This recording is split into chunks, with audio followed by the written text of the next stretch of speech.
Bonsoir à tous et bienvenue dans le conseil de quartier Georges Brassens pour notre 4e réunion de notre mandature. Nous avons été élus il y a un peu plus d'1 an maintenant. Très rapidement, on a un ordre du jour assez chargé, une petite introduction.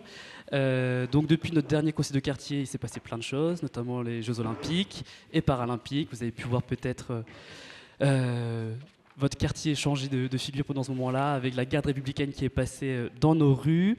Une rentrée. Nos associations ont également fait leur rentrée avec des activités très chargées. Pour ACE15, une très belle activité avec la dictée Brassens, les journées Brassens et la journée des collectionneurs. Pour le village, vous avez eu vos Olympiades en juin, le repas des familles et plein d'autres activités qui ont mis plein de baume au cœur au quartier. Donc merci pour votre dynamisme associatif. Une petite annonce avant de démarrer sur notre fête de quartier qui aura lieu le vendredi 29 novembre de 16h30 à 19h30. Donc je vous laisse bien noter cette date, la fluoter sur vos agendas. Nous aurons plein d'activités, nous aurons plein d'associations présentes que je remercie pour leur dynamisme à nouveau. Les conseillers de quartier également se sont beaucoup investis et je fais une mention à Sophie et Annie qui vont animer un concours photo. Donc qu'est-ce que notre concours photo ? Vous avez un flyer à la sortie que vous pourrez prendre. C'est donc un concours photo sur le parc Georges Brassens. Donc si vous avez un cliché que vous voulez nous partager, vous pouvez participer au concours photo. Vous aurez quelques lots à la clé, et puis c'est surtout histoire de s'amuser, de se montrer nos photos entre nous. Donc pour participer, vous avez jusqu'au 22 novembre pour nous envoyer votre photo au format JPEG ou JPEG à l'adresse cdq15 georgesbrassens@yahoo.com. cdq15 georgesbrassens@yahoo.com. S'il y a besoin, je serai là à la fin pour redonner l'adresse. Et puis vous avez sur le petit flyer à la fin toutes les infos pour pouvoir participer. Bénédicte, peut-être montre-le parce que je ne l'ai pas sous la main. Voilà. C'est le verso à l'envers de... Voilà, vous allez pouvoir récupérer toutes les infos sur ce flyer. Et je m'arrête là avec donc l'ordre du jour aujourd'hui qui est assez chargé et rempli. Nous allons parler tout d'abord du projet culturel qui va naître, qui va éclore au 106 rue Brancillon. Et nous avons Madame Isabelle Malès qui sera présente, qui pour en parler. Madame Tatiana Heinz également. Merci, bonsoir. Ensuite, nous allons avoir un point propreté. Pardon. Et Madame, je vois pas la. Ah oui, je l'ai là. Mayuma Kébé, référente territoriale à la DAC. Et nous allons ensuite avoir un point donc propreté.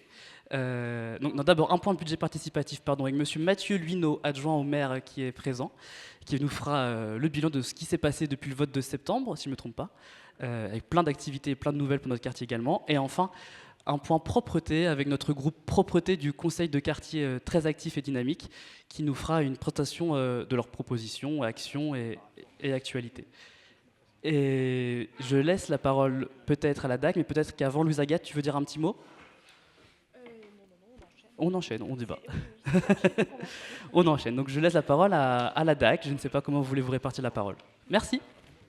Évidemment, on alternera présentation, questions, pour que chacun puisse avoir son mot à dire. Merci. Alors bonjour, Maïmouna Kébé, je suis référente territoriale à la direction des affaires culturelles.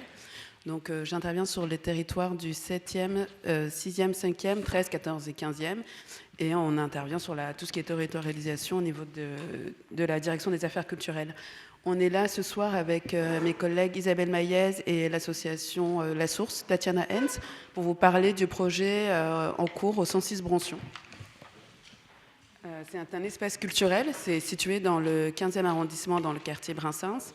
Le parc Georges Brassens s'étend sur 7 hectares. Le local a ouvert en 84 sur l'emplacement des anciens abattoirs Vaugirard.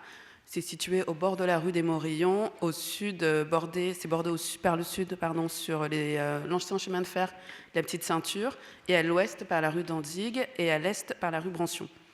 Le 106 démarre sur une voie privée qui aboutit au théâtre Sylvien Montfort. Il y a aussi des bureaux qui abritaient la direction des espaces verts et de l'environnement, les locaux du service de l'énergie et plusieurs directions de la ville. Les locaux ont été libérés l'été 2024 par ces différents services. Pour vous présenter un peu la répartition, il y a trois espaces différents. Donc, il y a le rez-de-chaussée qui fait 1138 mètres carrés, qui était un local à destination de bureaux, qui permettait aussi de stocker du matériel, de tout ce qui était... Il y avait aussi un atelier de serrurerie. Il y a le R+1, le premier étage, qui fait 566 mètres carrés, qui est composé de vestiaires, sanitaires, douches, cuisine collective et de bureaux également. Puis il y a le R2 avec des bureaux, des salles de formation, un local technique sous comble, donc un total d'un peu moins de 2000 mètres carrés. C'est aussi un espace avec une grande hauteur de sous-plafond qui peut être exploité. Il y a du coup la volonté de la direction des affaires culturelles de travailler sur l'occupation de ces locaux, donc maintenant que et de la mairie du 15e aussi, maintenant que les services de la ville n'y sont plus, il y avait l'idée de proposer pour l'instant un nouvel usage. Ce qui est prévu, c'est qu'il y ait un espace culturel polyusage de 600 mètres carrés qui soit à destination du quartier, qui puisse être utilisé, mais les espaces sont en cours de réflexion. Il y a un espace de 1220 mètres carrés répartis sur 2 étages, donc sur le rez-de-chaussée et sur le R+1 pour les ateliers d'artistes en exil, que ma collègue pourra vous présenter. Et on a aussi 131 mètres carrés de bureaux qui sont au 2e étage, destinés à l'association La Source. Je vais laisser l'association La Source se présenter.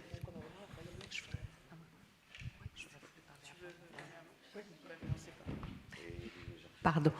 Je vais continuer la présentation en parlant de l'association, de l'atelier des artistes en exil, mais je voudrais surtout dire que c'est bien un projet évolutif. C'est un projet dont nous n'avons que les premières données, l'arrivée de La Source, et ça je laisserai Tatiana en parler, et l'arrivée de cette association dans des espaces qui ne sont pas ERP, c'est-à-dire établissements recevant du public, qui n'ont pas de sortie de secours, qui ne peuvent pas être utilisés pour recevoir du public, qui ne sont qu'à destination de bureaux ou d'espaces de travail. J'insiste bien, même le rez-de-chaussée, la partie que vous voyez orange, n'est pas accessible pour le grand public.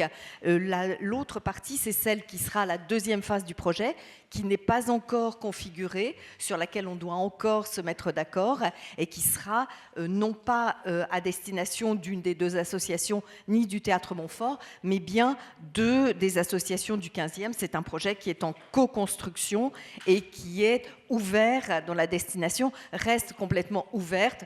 Il y a eu déjà des hypothèses, puisqu'il y aura probablement la possibilité de faire une galerie, de faire des espaces de répétition. Il y a une boîte noire pour de la danse ou du théâtre ou de la musique. Voilà. Mais tout ça, ce sera la 2e partie du projet. La première partie, celle dont je vais vous parler maintenant. La seconde n'interviendra qu'à partir de fin 25 ou 26, quand les travaux auront été faits, cette partie-là nécessite de gros travaux.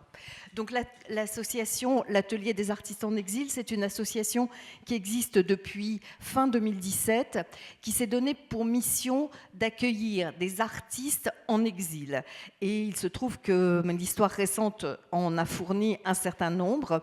Donc il y en a beaucoup qui étaient déjà sur le territoire, beaucoup qui sont arrivés après 2021 avec l'Afghanistan. Ensuite, il y a eu l'Ukraine, évidemment, arrivée aussi de Russes. Et puis, régulièrement, il y a des artistes qui viennent pour chercher une seconde vie, pour chercher autre chose en France. Il ne s'agit pas, j'insiste bien, il s'agit bien d'artistes professionnels qui sont repérés par les réseaux, ne se déclare pas artiste comme ça, quelqu'un qui a un jour envie de peindre, d'où l'intérêt d'avoir aussi cette association qui fait régulièrement, on avait encore un compte-rendu cet après-midi d'activités dans le 20e, qui fait régulièrement des ateliers dans les écoles, qui fait un travail sur le territoire, un travail avec différents publics et dont les artistes sont formés pour cela et désireux de le faire, puisqu'ils sont à une période de leur vie où ils doivent se renouveler, se professionnaliser dans les réseaux français, ce qui n'est pas facile, et c'est une partie du travail de l'atelier des artistes en exil, de leur fournir un accompagnement juridique, un accompagnement professionnel, parce que pouvoir montrer ces œuvres d'art à des galeristes ou à des collectionneurs, ça ne se fait pas comme ça. Ce serait trop beau. Pouvoir montrer son travail quand on est un comédien, quand on est un danseur, quand on est un musicien, c'est également pouvoir rentrer dans des réseaux, rencontrer des gens. Et ça, c'est un travail que fait l'association l'Atelier des artistes en exil, qui s'appelle AAE, qui se dénomme comme ça. Donc, j'insiste sur le fait que eux étaient hébergés dans le deuxième, à côté de la place Vendôme, rue d'Aboukir. C'est un atelier, c'était un étage d'un immeuble qui appartenait autrefois à Enedis, EDF, et dont le reste était attribué à Emmaüs France et qui fait partie de Paris Réinventé 2, donc qui va être vendu et pour lequel les travaux vont commencer probablement mars-avril 2025. Donc cette association et qui avant était aussi dans le 13e, dans le 18e. Et là, la direction des affaires culturelles, en accord avec la mairie, cherche à lui donner non pas un espace transitoire, mais un espace plus pérenne pour que son activité puisse réellement s'inscrire dans le quartier. Parce que c'était un peu compliqué de commencer une coopération avec des écoles, avec des associations, et puis de partir un an après. C'est au moment où les liens commencent à se tisser qu'ils ont été obligés de partir. Donc voilà. Ce que je peux vous dire, c'est que c'est pluridisciplinaire. Ça va des musiciens aux arts vivants, aux écrivains. Il y a aussi des cours de français qui leur sont proposés. Français par l'art, en général, pas n'importe quel cours de français. Et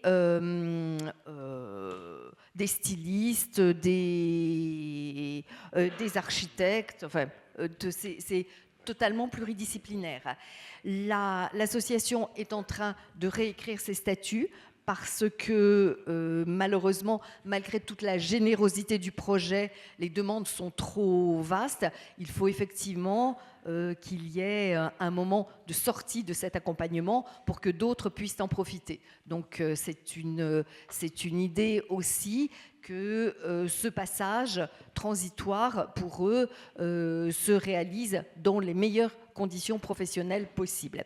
Et ils sont ravis d'intégrer ces locaux parce qu'ils vont aménager dans ces locaux, dans des espaces qui ne sont pas faciles, puisque c'était des vestiaires, il y avait des douches, il y avait tout un tas de choses de la DEV. Ils vont s'aménager des espaces de travail. Ils sont extrêmement créatifs, donc je suis persuadée qu'ils en feront le meilleur usage possible. Et ils devraient arriver, pour vous donner un calendrier, ils devraient arriver à partir de mi ou fin décembre, plus précisément, en fait, réellement en janvier. Voilà.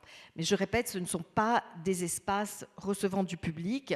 Donc si vous souhaitez aller les rencontrer, bien sûr, ils reçoivent pour des rendez-vous et autres, mais il n'y a pas de manifestation, il n'y a aucune manifestation publique, il n'y a aucune représentation théâtrale, il n'y a pas de concert, quoi que ce soit. C'est un espace de travail. Par contre, ils seront, comme les autres, intéressés dans la construction du projet collectif qui ensuite pourra offrir d'autres espaces.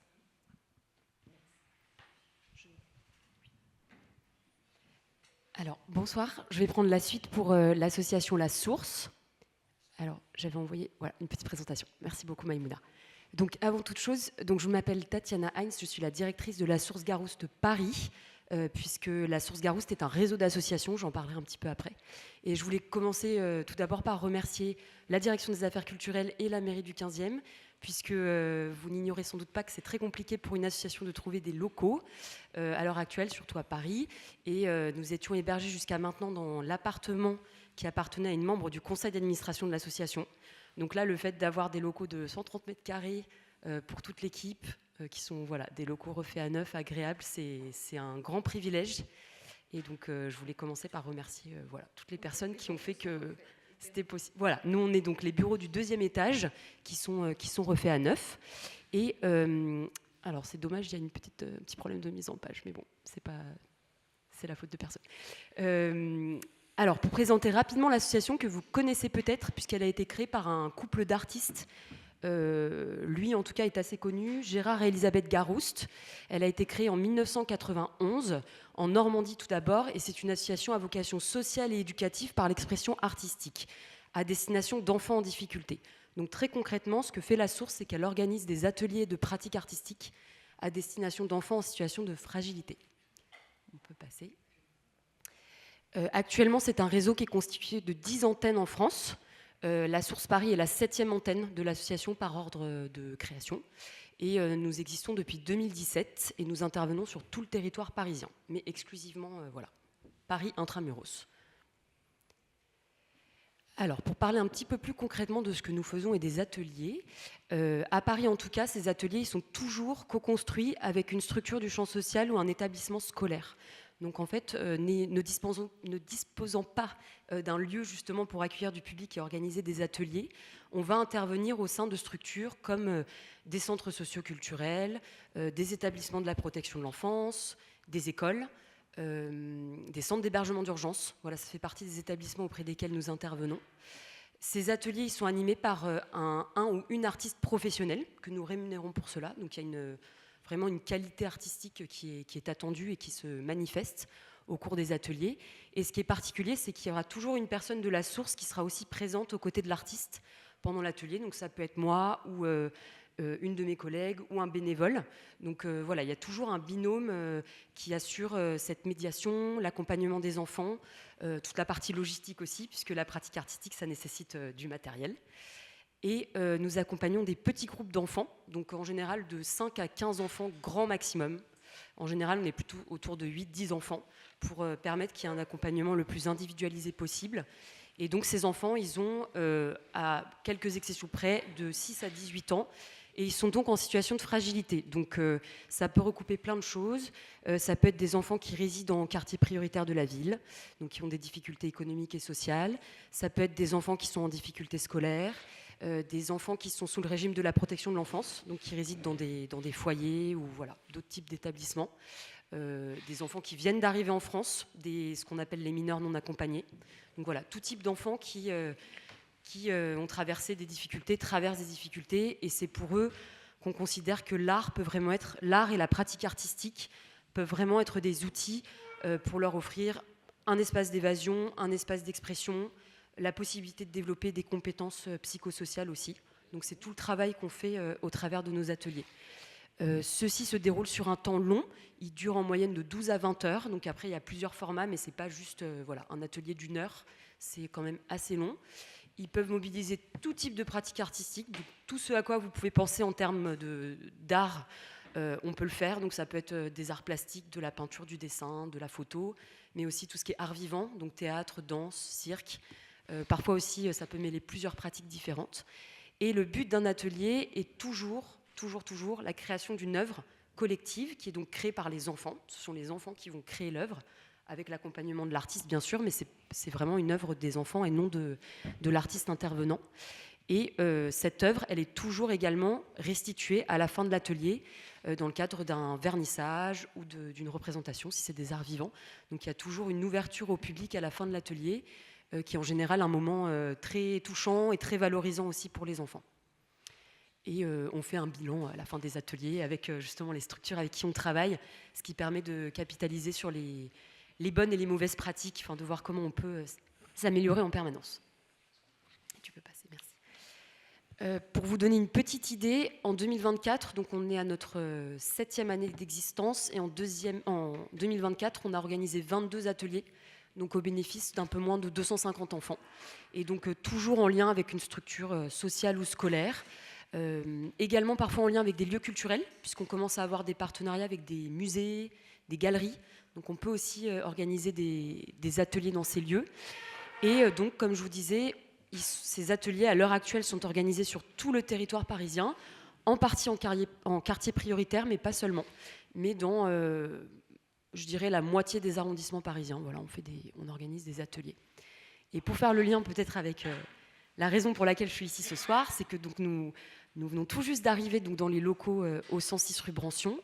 Il y a tout juste un mois, on vient d'emménager. Donc la Source Paris est également la tête du réseau qui est constituée d'une équipe de 6 personnes environ. Donc on est tous installés dans les bureaux juste à côté. La Source Paris, on travaille déjà un petit peu dans le 15e arrondissement, alors avec 2 structures. Une maison d'enfants qui se trouve plutôt dans le quartier commerce Félix-Faure, c'est la MEX Félix-Faure.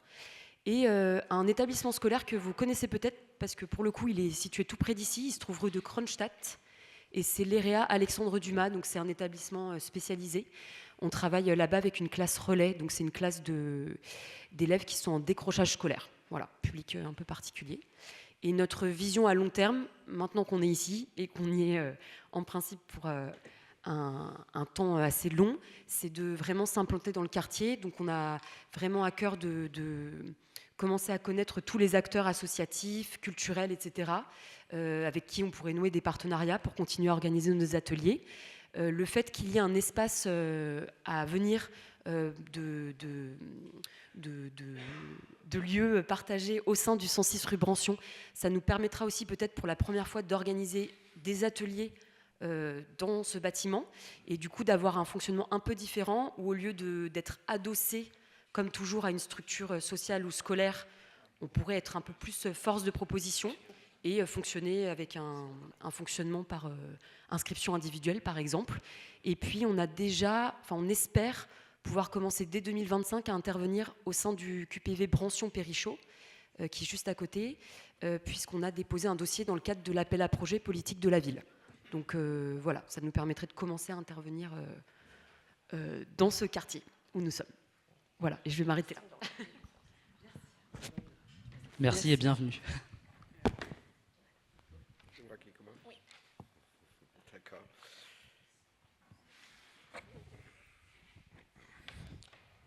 Bien, bonsoir à tous et à toutes.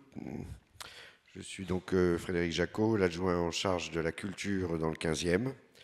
Je voudrais, avant qu'on entre dans des détails sur le lieu, rappeler un petit peu l'historique de ce projet. Ce projet a été initié par M. Philippe Goujon, maire du 15e, en lien avec son adjointe à la culture de l'époque, Mme Guylaine Fonladosa. L'idée de départ est de créer un centre culturel dans ce quartier, mais aussi un rayonnement pour tout le 15e et éventuellement pour tout Paris. Ça fait partie évidemment du projet.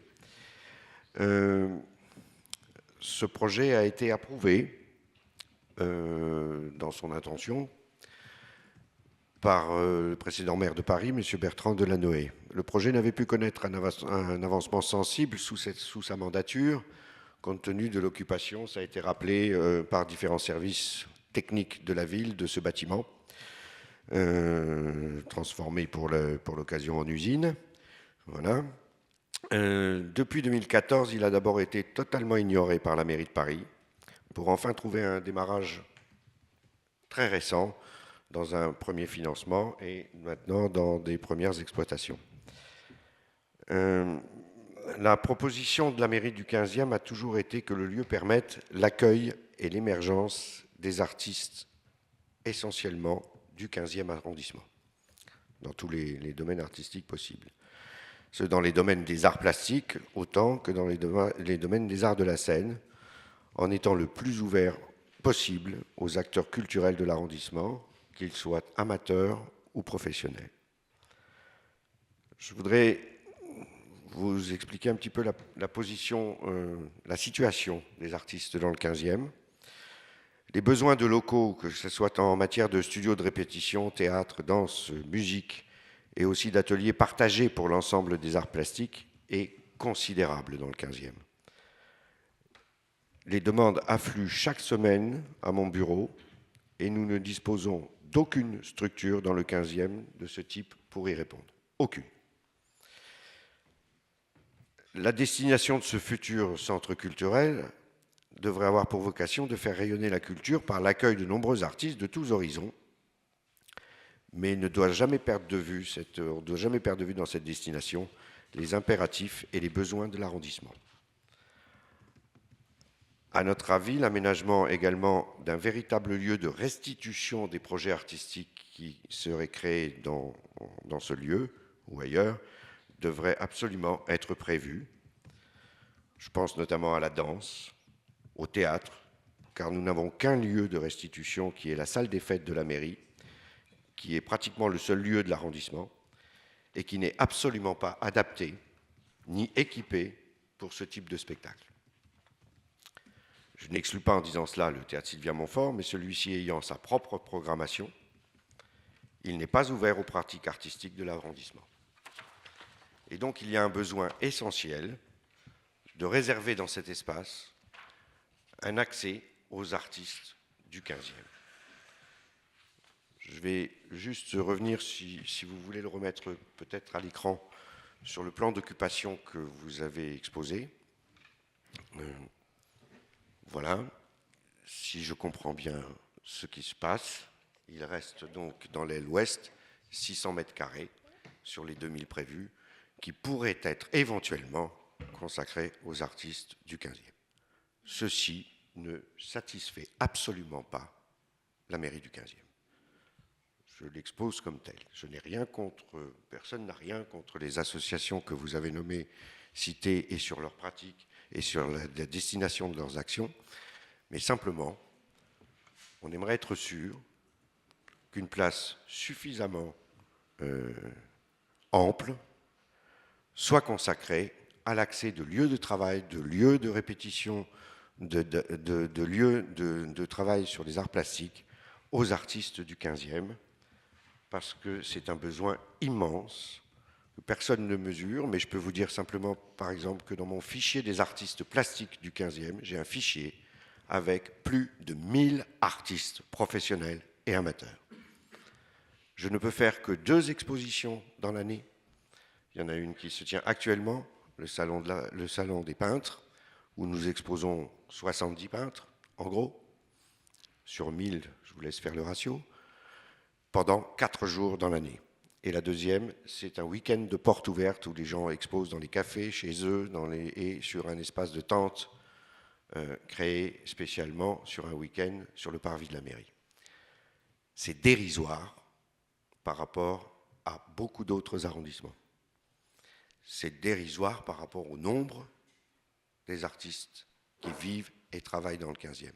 Il est donc absolument nécessaire que ce projet soit affiné dans ce sens, parce que sinon, ce sont les artistes du 15e, beaucoup d'autres artistes souffrent de tas de choses, mais les artistes du 15e prendront ce projet comme une sanction à leur égard. On laisse imaginer les réactions qu'ils pourront tenir. Donc nous sommes dans le 15e, nous avons besoin aussi du soutien du public du 15e pour les artistes du 15e. Voilà. J'en ai terminé pour l'instant. Je reviendrai si nécessaire sur le sujet. Merci. Merci à tous pour vos interventions. Moi, je me réjouis de cette implantation qui va prolonger le secteur culturel, mais je pense que tout à chacun a envie de répondre et de s'exprimer sur le sujet. On peut faire un petit tour de table d'abord des conseillers de quartier peut-être, et ensuite, dans le public, on fera passer le micro, évidemment, pour réagir. Annie, allez-y. Annie Faguet.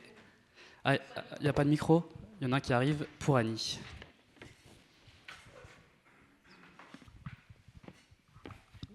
Bonjour, bonsoir. Non, je voudrais juste comprendre. Enfin, moi, c'est très intéressant cette ouverture. Alors, parce que je suis pas sûre d'avoir tout compris, je suis un peu ralentie. Aux artistes, dans un premier temps, les artistes étrangers. Mais alors, effectivement, pour moi, ça me paraît un peu surréaliste qu'on puisse se battre pour que les artistes du 15e puissent être intégrés. Enfin, je sais pas, moi je vois une ségrégation, là, un lieu dans le 15e ouvert uniquement. J'ai peut-être mal compris, je suis peut-être du mauvais esprit, mais c'est ce que j'ai compris et ce que je viens d'entendre confirme, parce que j'ai demandé à ma voisine si j'avais bien compris, et donc ce que je viens d'entendre. Donc, oui, c'est un peu aberrant, quoi. Enfin, je veux dire, c'est pas possible. Parce que j'ai déjà entendu parler de sites gymnastiques uniquement pour les femmes, déjà. Enfin, j'ai vu des projets dans les projets participatifs qui m'ont... Enfin, c'est caricatural. Mais là, bon, voilà, où est l'ouverture? Où est l'intégration? Enfin, voilà, simplement, il faudra vous expliquer, parce que là, c'est pas possible. C'est étonnant, quoi. Merci. On prend peut-être 2 questions et après vous répondez. Vous voulez répondre, Monsieur Rigaud? Oui, moi-même, j'abonde en ce qu'a dit Frédéric Jacot, puisque c'est un projet de très longue haleine. J'ai eu un mandat d'élu, j'ai présidé le conseil de quartier sous la précédente mandature, et ce que souhaitait Philippe Goujon, le maire du 15e, était un projet de toute autre nature, c'est-à-dire c'était une maison culturelle associative. Il fallait trouver une solution pour reclasser un service de la ville qui ne voulait pas partir. Effectivement, le bâtiment, les locaux, les appartements au 2e étage sont somptueux. Et donc, et c'est un bâtiment historique puisque celui-ci logeait les cadres des abattoirs de Vaugirard. Il y a des plafonds à caissons, c'est un bâtiment de Napoléon III. Ce bâtiment avait vocation, en tout cas c'était la volonté de la mairie du 15e et celle des habitants, moi j'habite le quartier depuis 91, à ce que ce bâtiment qui a une valeur architecturale soit entièrement ouvert au public, aux associations.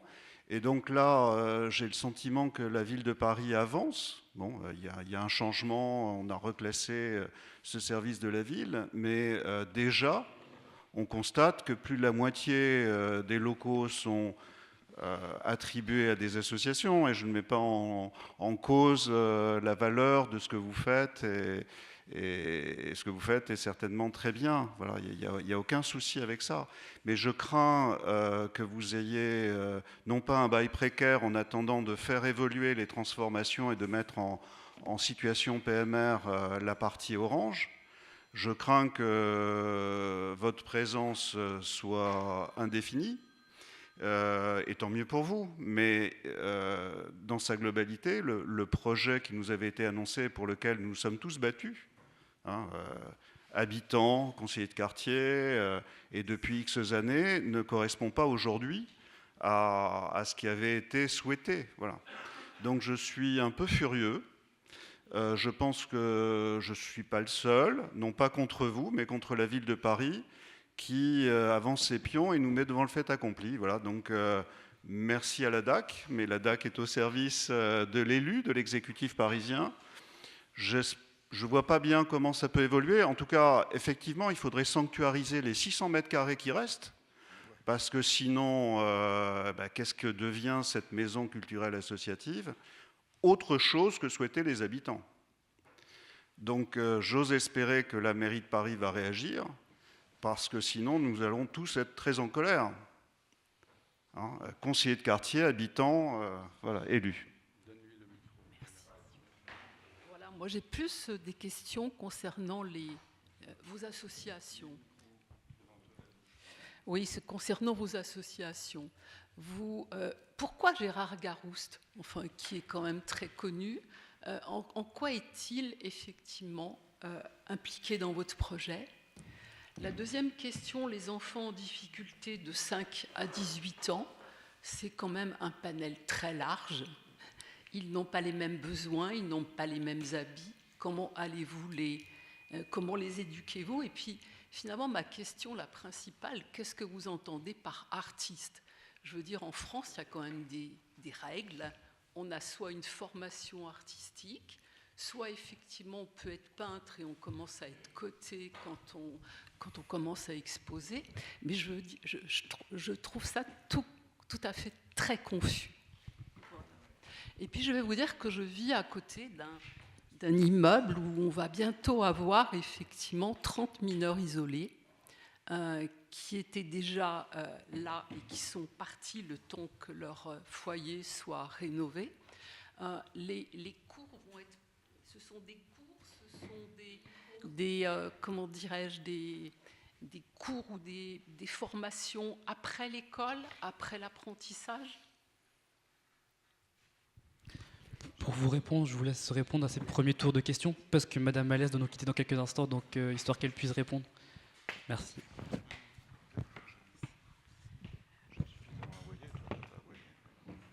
On prend note de tous vos questionnements sur tous les points qui ont été soulevés. Effectivement, concernant les 600 mètres carrés, l'idée c'est qu'ils soient quand même bien à destination des artistes du 15e. J'entends les questionnements sur la proportion par rapport au projet complet. Il y aura des échanges la semaine prochaine qui sont prévus avec la mairie du 15e et on pourra de nouveau échanger entre la direction des affaires culturelles et la mairie du 15e à ce sujet. Sur la ségrégation des artistes du 15e, les ateliers d'artistes en exil, c'est une association qui accueille des artistes qui viennent de partout. Je laisserai Isabelle peut-être compléter cette réponse-là, mais l'idée, c'est quand même d'accueillir des artistes du 15e dans ce lieu-là pour de la pratique.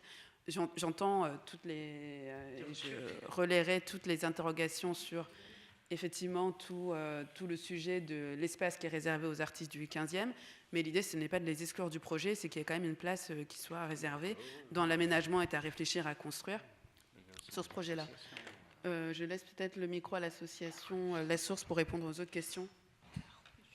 Oui, Madame Depuis, du coup, pour répondre à vos questions.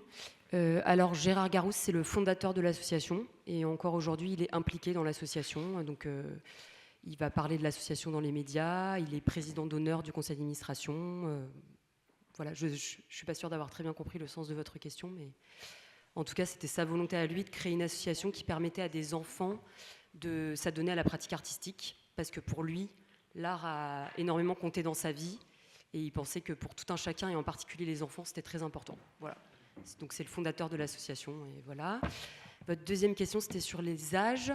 Alors les âges, c'est très variable. Il y a des groupes d'enfants où ils peuvent avoir ça peut être très resserré, donc des enfants par exemple d'école élémentaire de 6 à 10 ans.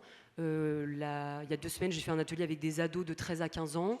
Et puis il y a une semaine, j'ai fait un autre atelier où c'était dans un centre d'hébergement d'urgence. On avait un groupe d'enfants de 5 à 15 ans, et ça a extrêmement bien fonctionné parce qu'en fait, c'est des petits groupes. L'artiste va accompagner chaque enfant individuellement, va les prendre tels qu'ils sont, se mettre à leur hauteur.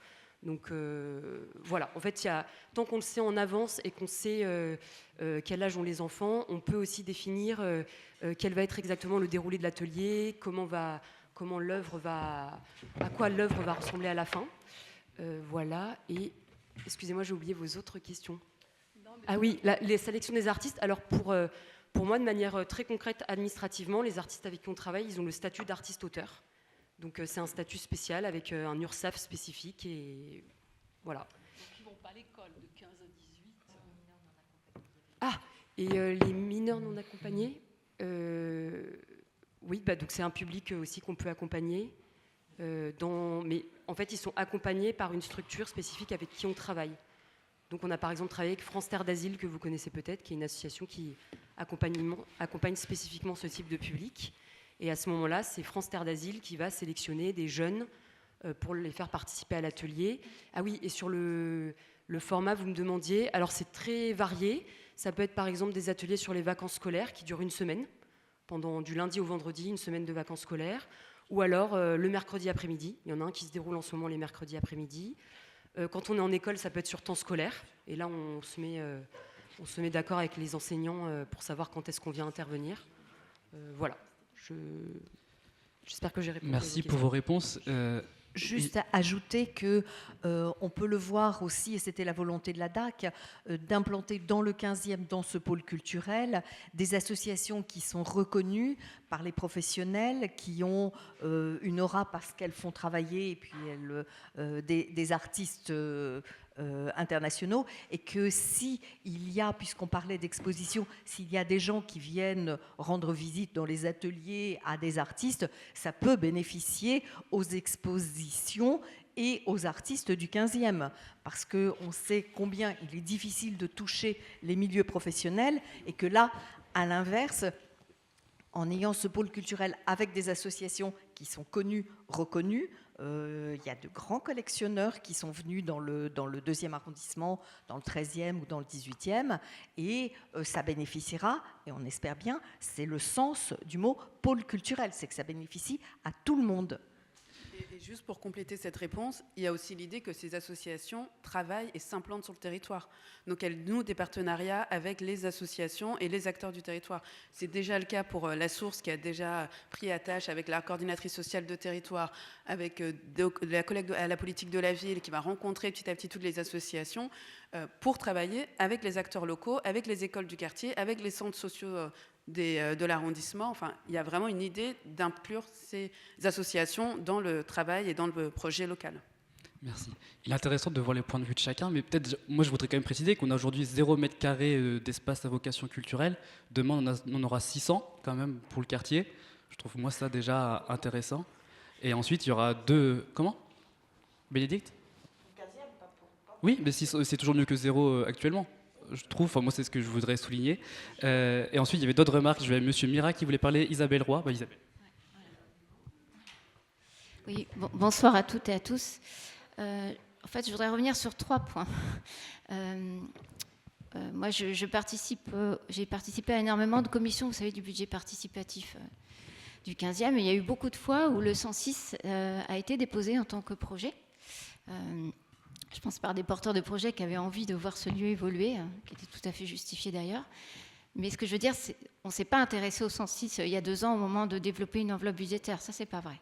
Moi, j'ai défendu à chaque fois que c'était un projet structurant pour le 15e arrondissement. Je crois que là, on est tous d'accord, quelle que soit notre couleur politique ce soir, parce qu'on a besoin d'un établissement à la fois culturel, mais aussi de solidarité. Je pense que les 2 termes vont ensemble. Et puis, on ne pouvait pas, du jour au lendemain, enlever des agents de la mairie de Paris. Alors, ça plaisait peut-être pas, mais voilà, à un moment donné, on a aussi une responsabilité en tant qu'employeur. La mairie de Paris, on pouvait pas, il fallait trouver quand même une destination à ces personnes. Donc, on était bloqués. Et on aurait aussi voulu que ça aille plus vite, forcément. Moi aussi, j'aurais bien aimé que ça aille plus vite parce que je trouve que ce projet est formidable. Mais il y avait aussi cette contrainte. On ne peut pas toujours ignorer les contraintes. Il faut être un petit peu réaliste. C'était le premier point. Le deuxième point, je voulais distinguer l'arrivée des 2 associations. L'arrivée des 2 associations et les 600 mètres carrés à réaménager. C'est 2 sujets différents. Moi, je voulais quand même me féliciter de l'arrivée de ces 2 associations. Vous souhaitez la bienvenue dans le 15e. L'association Garouste, j'ai regardé ce que vous avez fait avant parce que je suis intervenue aux 2 derniers conseils d'arrondissement puisque nous avons voté au 15e, dans le conseil du 15e, pardonnez-moi, je suis un peu fatiguée, les 2 délibérations pour La Source et pour l'atelier des artistes en exil. En disant que c'était vraiment bien que ces associations s'installent. Vous, la Source Garouste, parce que vous faites du travail sur des enfants en difficulté. Et je sais qu'on va pouvoir compter sur vous pour intervenir dans des établissements qui sont dans le 15e arrondissement. Et les ateliers comme des artistes en exil, on a vraiment un engagement aussi en tant que ville d'accueillir en fait des artistes qui sont quand même des réfugiés. C'est aussi une responsabilité que nous avons et de soutenir aussi la création culturelle.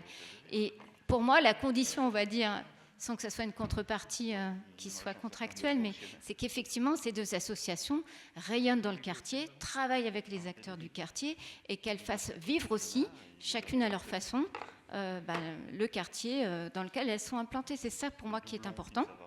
C'était ce point-là. Et sur les 600 mètres carrés, là, je pense que j'ai bien retenu ce qu'a dit Isabelle Maillet, c'est ça, de la DAC, sur la co-construction. Parce que justement, au cœur des interventions que j'ai voulu faire au sein du conseil d'arrondissement, mais qui, je sais, sont consensuelles, pour moi, c'est majeur le mot co-construction. Il y a un espace de 600 mètres carrés. Pour moi, il doit absolument être co-construit avec les habitants de ce quartier, avec les associations, avec les acteurs. Il y a des acteurs culturels aussi dans ce quartier. Il y a le Théâtre Montfort, il y a la Fondation La Ruche, il y a des associations, il y a le village, il y a CE15. Enfin, c'est vrai qu'il y a un vivier comme ça qui est quand même, je trouve, dynamique. Il y a le conseil de quartier, qui est représenté aussi ce soir, qui est aussi un acteur qui est important et qui compte en tant qu'instance de démocratie locale. Donc ce que je veux dire, c'est que ce qui est important, c'est cette co-construction, parce qu'il y a beaucoup d'attentes, comme vous pouvez le constater, je pense que vous allez encore le constater dans d'autres interventions, parce que c'est un projet important, parce que c'est un projet structurant. Donc il faut cette co-construction, il faut une dimension la plus participative possible. Donc il faut trouver une modalité de concertation, je ne sais pas encore laquelle, mais pour faire ce travail.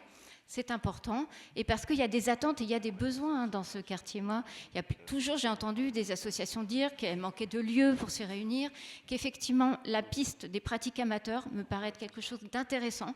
Là aussi, j'ai entendu beaucoup de choses dans ce quartier. Je suis dans ce conseil de quartier depuis longtemps maintenant, avec ce besoin quand même de lieux de répétition importants. Je pense que l'aspect convivial est important aussi. Alors, je ne sais pas, un café associatif, mais quelque chose qui fasse que le lieu il soit ouvert sur le quartier, ouvert sur les habitants. Donc voilà un petit peu ce que je voulais partager avec vous. Donc je pense que voilà, cet aspect, il est très important. Mais il doit être aussi mis en place quand même assez rapidement aussi, je pense. Merci. Oui, juste un mot. Quand je parle des artistes du 15e, ça n'est pas quelque chose qui a pour but d'être mis en place à la place de quelle que soit une autre chose. Il est tout à fait légitime qu'il y ait des associations implantées dans ce centre culturel et qui participent au rayonnement de ce centre culturel, y compris en étant structurant sur le monde associatif, dans le champ de l'école, absolument. Mais quand on parle de co-construction, Isabelle, je suis d'accord avec vous, mais les artistes sont des individus et qu'ils ont besoin, et ils se tournent vers la mairie pour avoir des lieux, pour pouvoir se réunir, travailler, restituer leur travail. Ils ne vont pas se grouper demain dans une association de tous les peintres du 15e. Donc, ils ne pourront pas participer à une co-construction. Ce n'est pas pour exclure les associations, ce n'est pas pour que je dis ça. Je dis qu'il y a besoin de mettre en place un service public, voilà, de la ville de Paris, qui permet aux artistes, à titre individuel, de pouvoir accéder à des lieux de répétition, et que ce soit des troupes de théâtre, de danse, qu'elles soient amateurs ou professionnelles, que ce soit des peintres qui veulent pouvoir avoir un lieu pour peindre parce qu'ils peignent dans leur appartement, tout ça est possible à construire, et nous avons notre part, nous, à la mairie du 15e, pour pouvoir co-gérer ce genre de choses, pour que les artistes aient accès. Il n'y a pas besoin d'être membre, je ne vise personne, un artiste n'a pas vocation à être membre d'ACE15 pour avoir le droit de peindre dans un atelier. Voilà. Et ça n'exclut pas ACE15 de participer à ces choses-là. C'est là qu'il y a un problème et qu'il faut trouver une construction sur ce problème-là, parce que sinon, vous allez de toute façon aboutir à l'exclusion en tant qu'individu des artistes du 15e. Et le côté pratique amateur, pourquoi pas? C'est bien. Amateur, c'est un joli mot. Étymologiquement, ça veut dire celui qui aime. Voilà. Même s'il y a des gens qui aiment mal. Mais bon, ça, c'est un autre sujet. Mais en tout cas, vous avez un exemple dont vous êtes fier à la mairie de Paris, qui est le 104. Je sors aujourd'hui, en tant que comédien professionnel, d'un stage avec un grand metteur en scène, qui s'appelle Jean-Philippe Daguerre. Je sors aujourd'hui d'un stage, j'y étais encore à 15h cet après-midi, et qui regroupait que des acteurs professionnels qui travaillaient auprès d'un metteur en scène. Voilà, donc ça n'est pas un lieu qui est réservé aux pratiques amateurs. Il y en a d'ailleurs de moins en moins, les pratiques amateurs au 104. Voilà, mais parce que de plus en plus de compagnies siègent dans le 104, ont des bureaux dans le 104 et organisent des stages de formation, organisent des répétitions de spectacles. Voilà, c'est sur ce même modèle qu'on veut construire. Je ne parle pas du point de vue économique. Je sais très bien que ça posera des problèmes majeurs, puisque le 104 pose un problème majeur dans son budget. Mais voilà, c'est énorme. Il n'est pas question de reproduire ça, mais il est question de reproduire pour que des associations, des troupes de théâtre, des troupes de danse, pour que des artistes puissent accéder à des lieux de manière libre et individuelle. Voilà, c'est ça qu'il faut privilégier. Donc il faut maintenir une part de ça dans ce centre culturel, voilà, et non pas le donner à une succession d'associations, quel que soit leur mérite et quelles que soient leurs actions. Parce que sinon, vous priverez, encore une fois, les artistes du 15e d'un accès à un lieu qui est proche de chez eux. On sait très bien qu'on en manque énormément. Il n'y a pas de salle de spectacle dans le 15e, si ce n'est 2 petits misérables théâtres privés. Et il y a un théâtre, un grand théâtre, qui est le Montfort. Mais le Montfort, c'est le Montfort. C'est-à-dire qu'aucune troupe professionnelle du 15e arrondissement ne peut accéder au Montfort. Aucune. Donc, si, c'est vrai. Mais si, c'est vrai. Ça fait 5 ans que j'essaye de faire... Florian, ça fait 5 ans que j'essaie d'organiser avec eux un festival de théâtre. Ils font la sourde oreille depuis des années. Les prédécesseurs, c'était le cas aussi. Donc on ne va pas... Voilà. Si on ne crée pas quelque chose qui peut être co-construit avec les artistes directement, et la mairie peut être l'interface avec ces artistes, on aura raté la cible. Est-ce que c'est encore temps ou tout est décidé? C'est la question que je me pose aussi, madame. Parce qu'on a dit que le 15e, moi j'ai été dans des mouvements politiques, pas très long. Je veux dire, moi j'ai toujours entendu dire, on reprochait au 15e d'être endormi, d'être un quartier vraiment plouc, ploum-ploum, il ne se passait rien, il n'y avait pas de vie. Et là, on propose, il y a une proposition, et apparemment, on veut exclure, justement, alors qu'on essaye de réveiller, et on tend la main pour justement animer un peu ce quartier. Mais bon, peut-être qu'il y a un autre intérêt qui nous dépasse, hein, peut-être. Monsieur Mira, Madame Tavernier et Monsieur Canal veulent s'exprimer. Donc Monsieur Mira qui attend depuis longtemps, Madame Tavernier ensuite, et Monsieur Canal, ça vous va pour répondre? Et après on passe à la salle? Merci. Oui, Monsieur Jacot, vous venez d'intervenir sur le sujet que j'allais aborder. J'ai habité, avant d'être dans le 15e, j'ai habité à côté du 104. Donc c'est un lieu que je connais bien. Quand je suis arrivé ici, ça fait un peu plus d'1 an maintenant, on m'a parlé du 106 comme étant le futur 104. Je m'aperçois que c'est tout l'inverse. Aujourd'hui, j'entends même qu'il ne sera pas accessible au public, donc je ne vois pas l'intérêt, ou tellement peu, ou on ne sait pas quand. Il le sera peut-être un jour, alors 25, 26, 30, 40. C'est un peu ce que nous en dit là. Aujourd'hui, ce qu'on nous a dit aujourd'hui. Le public aujourd'hui, il est venu pour savoir ce qu'allait devenir ce fameux 106. Vous pouvez le demander, et ils vont peut-être prendre la parole après nous, mais c'est une réalité. Ce n'est pas une légende. Enfin, il paraît que ça fait plus de 10 ans. Moi, je n'étais pas ici. Au moins plus de 10 ans que ce projet a du mal à émerger. Aujourd'hui, on nous apprend qu'il n'est pas accessible au public. Parce qu'il est... Je ne comprends même pas qu'on ait pu y mettre des associations puisqu'il n'est pas accessible au public. Il y a un gros problème là. Les associations, pourquoi auraient-elles été, elles, uniquement dans un cadre de bureau et puis pas le public? Là, il faudra m'expliquer ce que ça peut vouloir dire, parce que je ne comprends pas. Et bien d'autres, à mon avis, que moi-même ne comprenant pas. Voilà, c'est tout ce que j'avais à dire pour... C'est une question de... En fait, c'est une question de... Du conseil qui sont intervenus... qui a posé des questions et auxquelles elle n'a pas eu de réponse d'ailleurs, ou tellement peu que c'est du même ordre, que ce soit Olivier Rigaud ou Martine Depuis, c'est pareil, on est intervenu mais on ne nous répond pas, ou tellement à côté que ça n'a pas beaucoup de sens. Merci de m'avoir écouté. Madame Tavernier, vous voulez répondre maintenant? Oui, concernant l'accueil du public par rapport à l'accueil des associations, c'est que ce ne sont pas les mêmes réglementations. Et ça ne nécessite pas les mêmes demandes d'autorisation à la préfecture et les mêmes travaux et les mêmes. Voilà, il faut des sorties de secours. C'est pas les mêmes conditions et les mêmes réglementations qui sont attendues. C'est pas la peine de me parler sur ce ton. Mais... Vous savez, madame, on attend depuis tant d'années la restructuration de ce bâtiment. On peut respecter les temps de parole, monsieur Rigaud, s'il vous plaît. Il y avait madame Tavernier qui a attendu. Qui est un bâtiment historique. On pouvait attendre que la ville arrive à budgéter des sommes suffisantes pour mettre en accès PMR ou ERP la totalité du bâtiment, qui représente certainement une charge pour les collectivités, mais ensuite il y a des arbitrages au niveau de la ville de Paris. Des dépenses sont faites, un endettement de la ville existe, se développe. Sur le plan culturel, peut-être que ce bâtiment, qui est un bâtiment historique, valait la peine de s'y pencher très en amont pour savoir quelles sommes on pouvait dépenser et budgéter ces sommes, et pour arriver à un résultat qui contente la population.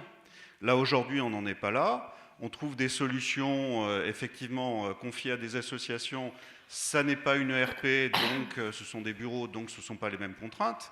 Mais très bien, ça aurait pu être évolutif. Lorsqu'on a transformé les... Monsieur, oui, s'il vous plaît. Monsieur Rigaud. Madame Tavernier, si. Allez-y. J'essaierai d'être très rapide, parce que je crois qu'il y a d'autres Merci, sujets Sophie. aussi. Non, moi, j'avais juste 2 questions. Première question, j'ai cru comprendre tout à l'heure qu'il y avait des échanges en cours entre la mairie et la mairie du 15e. Donc, est-ce que ça veut dire qu'aujourd'hui, les choses sont pas totalement figées, qu'il y a des possibilités d'évolution sur cette première étape? Donc, merci de me répondre sur ce premier point. Sur le deuxième point, ce qui concerne la deuxième étape, si j'ai bien compris, il y aura un espace culturel, lui, ouvert au public. Je voudrais savoir dans quelle mesure le conseil de quartier sera associé donc à l'élaboration de ce deuxième projet, parce que si effectivement on n'a pas été consulté sur le premier, ça serait bien qu'on soit consulté sur le deuxième. Voilà, c'était tout. Merci de vos réponses. Merci. Est-ce qu'on lancerait pas un petit tour de la salle? Monsieur Canal, vous répondez après la salle? Comment vous voulez? Bon, on peut peut-être lancer la salle s'il y a des questions dans le même... Ou sauf... et comme ça, après, vous répondez à toutes les questions, ça vous va? Allez-y, madame. Encore faudrait-il avoir répondu aux questions qu'on a posées. Alors, bonjour, merci pour cette présentation du projet qui est extrêmement intéressante pour les habitants du 15e dont je suis. Je me pose une question. Donc, c'est effectivement, je me félicite que des associations et que des artistes puissent bénéficier de ce dispositif. En termes, pour les habitants du 15e, est-il prévu à terme, alors j'ai bien compris les difficultés, la réglementation des immeubles recevant du public, mais à terme, est-il prévu pour les habitants une ouverture au public, pas sur toute la durée d'ouverture des locaux et pas sur toutes les zones, bien évidemment, mais peut-on envisager des dispositifs type café associatif qui permettraient aux habitants de se retrouver et de rencontrer, de discuter avec les différents artistes? Merci. Merci. Monsieur. Avec le micro. Bonjour, Maurice Dachamp. Moi, ça fait 44 ans que je suis dans le quartier. Monsieur Rigaud a raison. À l'origine, dans ce conseil de quartier, on avait décidé d'autre chose, quelque chose qui profite au quartier. Monsieur le responsable de la culture a raison. On a besoin de construire des ateliers, car il manque dans le 15e. Mais d'un autre côté, ce qui me rassure beaucoup, c'est de confier ce bâtiment à une association comme La Source, qui est quand même animée par 2 artistes de renommée mondiale, qui ont fait ils ont prouvé que cette association était d'un grand intérêt. Donc, si vous voulez, je suis très rassuré que cette association se voit confier ce local. Alors maintenant, dans les détails, je n'ai pas très bien compris tout ça, ce qui était réservé au public ou au bureau de l'association, mais ça, c'est pas grave. Des artistes vont animer ce lieu, et c'est ce qu'il y a de plus important. Merci. Est-ce qu'il y a notre intervention dans le public, madame? Allez-y. Excusez-moi, je n'ai pas du tout l'habitude d'intervenir dans ce genre de réunion. Je viens un petit peu en dilettante parce que j'ai un autre sujet qui m'intéresse. Mais ce qui m'a très étonnée, c'est au niveau du langage et au niveau de la présentation. La dame qui représentait les artistes en exil, j'ai été très choquée en tant que citoyenne, contribuable et habitante du quartier depuis 1977. C'était on occupe les locaux, circuler, il n'y a plus rien à voir. Bon, en tant qu'habitante du 15e, moi aussi je pensais que ce serait un lieu ouvert parce qu'on a vu la création du parc Georges Brassens qui a été une très belle chose. On a vu ce 15e évoluer dans le bon sens et c'est vrai que beaucoup de personnes, parce que quand on est dans le parc Georges Brassens, on peut discuter entre nous. J'ai des amis qui habitent le 14e où il y a des associations qui fonctionnent très bien, qui sont ouvertes, et on pensait qu'on aurait au moins qu'il y aurait quelques mètres carrés qui seraient octroyés aux habitants du 15e, sans exclusion, mais les propos de madame faisaient comprendre, c'est que les gens comme nous, gens comme moi, qui sont des citoyens lambda, donc on est exclus, et tout ce qui est du 15e, il y a exclusion. Donc c'était simplement une remarque au niveau de la présentation et du langage. Il faut quand même tenir compte qu'il y a des gens qui habitent ici, qui paient leurs impôts ici, qui ont travaillé ici, qui s'intéressent à ce qui se passe, qui s'intéressent à leur environnement. Et il ne faut pas toujours avoir des dictats et des comportements de despotisme. Et en pensant que ces gens comme nous, on doit les exclure de tout projet et de toute ouverture et même de profiter de ce qu'on peut nous offrir. Voilà, pardonnez-moi pour mes propos un peu crus et directs, mais je n'ai pas l'habitude du langage feutré et donc je suis désolée. Voilà. Merci. Une dernière intervention dans le public ou... Allez-y. Et après, Monsieur Jacot, Monsieur Canal et... Oui, non, mais je ne veux pas être long. Je suis Florian Sidemont, je suis conseiller de Paris. Et je voudrais quand même qu'on puisse se réjouir quand même de ce projet. J'entends les choses. Rappeler que je crois que les choses ont été quand même, pour le coup, votées d'abord à l'unanimité dans les différents conseils, et conseils d'arrondissement et conseils de Paris. Donc, à l'unanimité. Voilà. Que les choses ont quand même été... Non, là, au dernier conseil d'arrondissement, nous avons voté une délibération, parce qu'il faut être un petit peu précis et exact. On a voté... Non, mais vraiment, on a voté au dernier conseil d'arrondissement qui était il y a 3 jours, une délibération attribuant et subventionnant l'association des ateliers d'artistes en exil pour l'occupation d'une partie de ces locaux. Voilà. Alors, ce que... Pardon ? On a pu en discuter, alors ça y est, c'est fait. Non, mais non. Il y a 2 votes qui ont été effectués. Soyons précis pour la lumière de tout le monde. Il y a eu un premier vote qui a été fait au dernier conseil d'arrondissement, le précédent, et au conseil de Paris pour la source Garouste. Là, il y a une convention d'occupation qui a été... Pardon ? Oui, le loyer qui contient aussi un bail, etc. C'était dans la délibération, si on la regardait bien. Et au dernier conseil d'arrondissement, et ce sera proposé au conseil de Paris de la semaine prochaine, bon, voilà, ça c'est les aspects techniques et administratifs, mais voilà, il y a les ateliers d'artistes en exil. Dans ces négociations et dans ces discussions, je ne suis pas, je précise, moi je fais effectivement partie de la majorité de l'hôtel de ville et je suis dans l'opposition ici, mais la question dépasse un peu ça ici, c'est-à-dire que tout ça, c'est des discussions qui ont eu lieu entre l'adjointe à la culture Karine Roland et le maire Philippe Goujon, etc. Bon, après, il y a un contexte quand même que je veux rappeler, qui est un contexte quand même effectivement budgétaire, quoi. Vous n'êtes pas sans ignorer qu'il y a un contexte budgétaire contraint, on nous le rappelle suffisamment, avec l'État qui va couper encore aux collectivités locales 350 millions, s'apprête à couper 350 millions l'année prochaine à la ville de Paris, 350 millions, c'est énorme, et donc c'est le seul lieu culturel, je pense, qui va éclore dans cette mandature. Donc je crois qu'il faut qu'on s'en réjouisse. Moi, je vois les choses de manière peut-être plus positive que certains.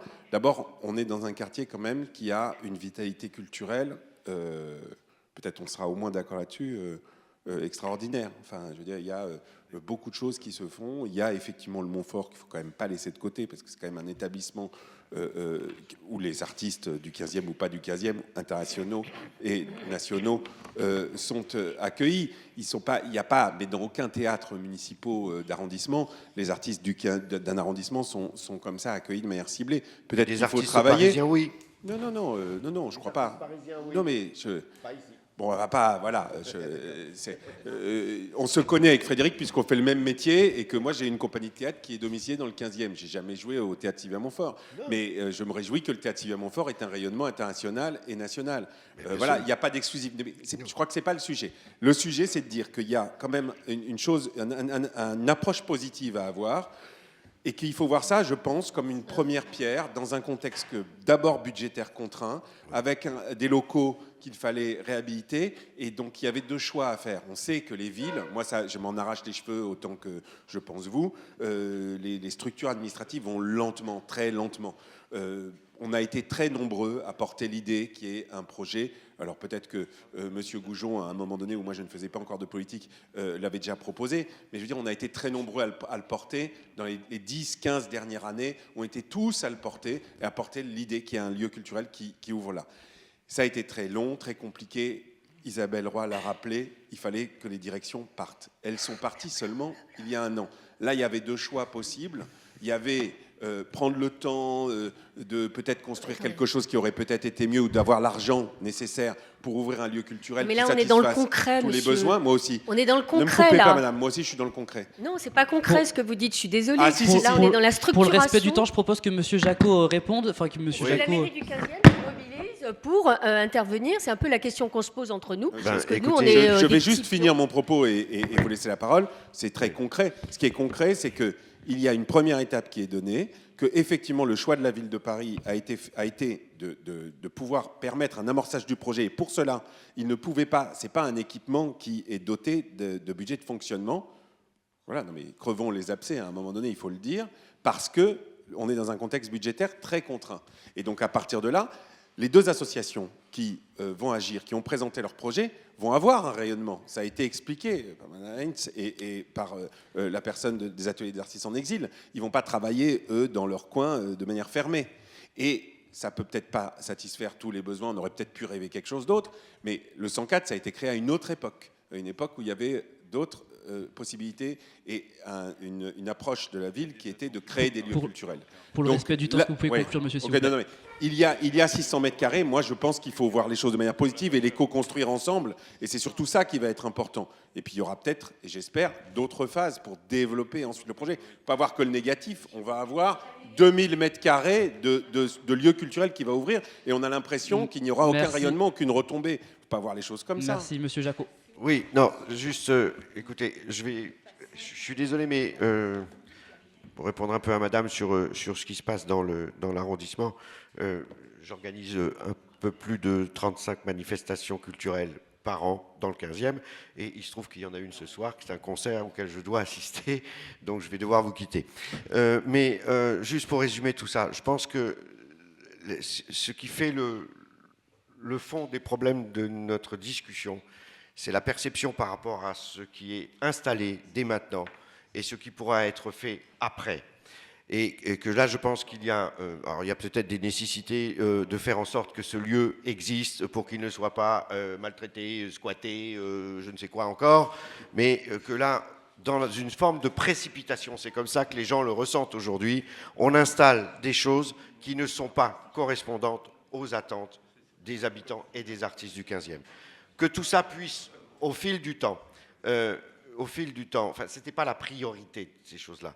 Les choses qui sont installées, les associations qui sont installées n'étaient pas une priorité par rapport aux attentes des habitants.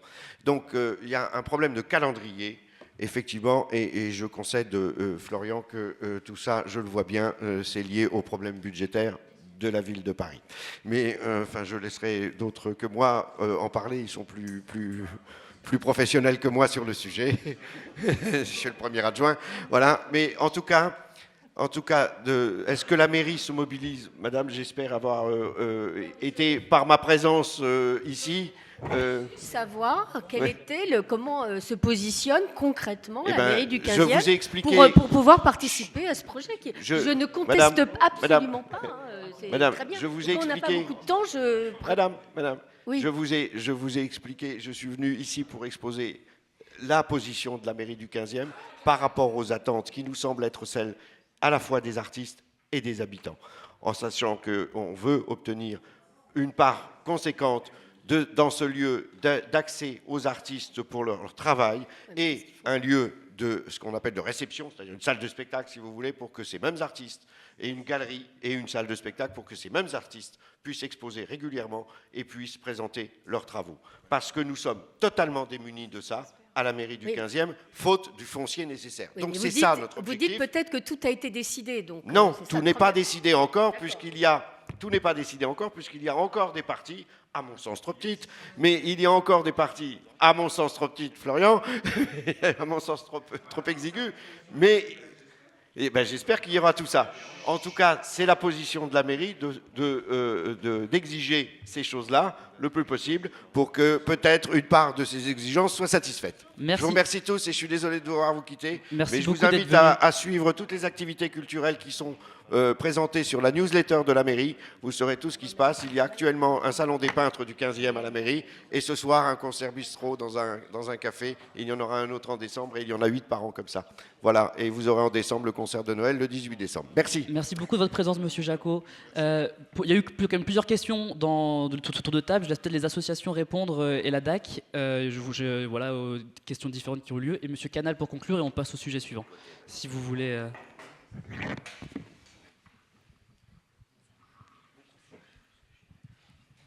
Alors, comme précisé, il y aura effectivement sur la question des 600 mètres carrés et de leur devenir, de leur utilisation, il y aura effectivement des discussions avec la mairie du 15e pour définir ce qui pourrait en être, le mode de gestion aussi, le coût, est-ce qu'il faut une personne qui garde le lieu, qui a un gardiennage, enfin, le fonctionnement et le coût que ça implique. Donc ça, il y aura des discussions avec la mairie du 15e pour cette question-là. Sur la question de est-ce que ça peut être un café ?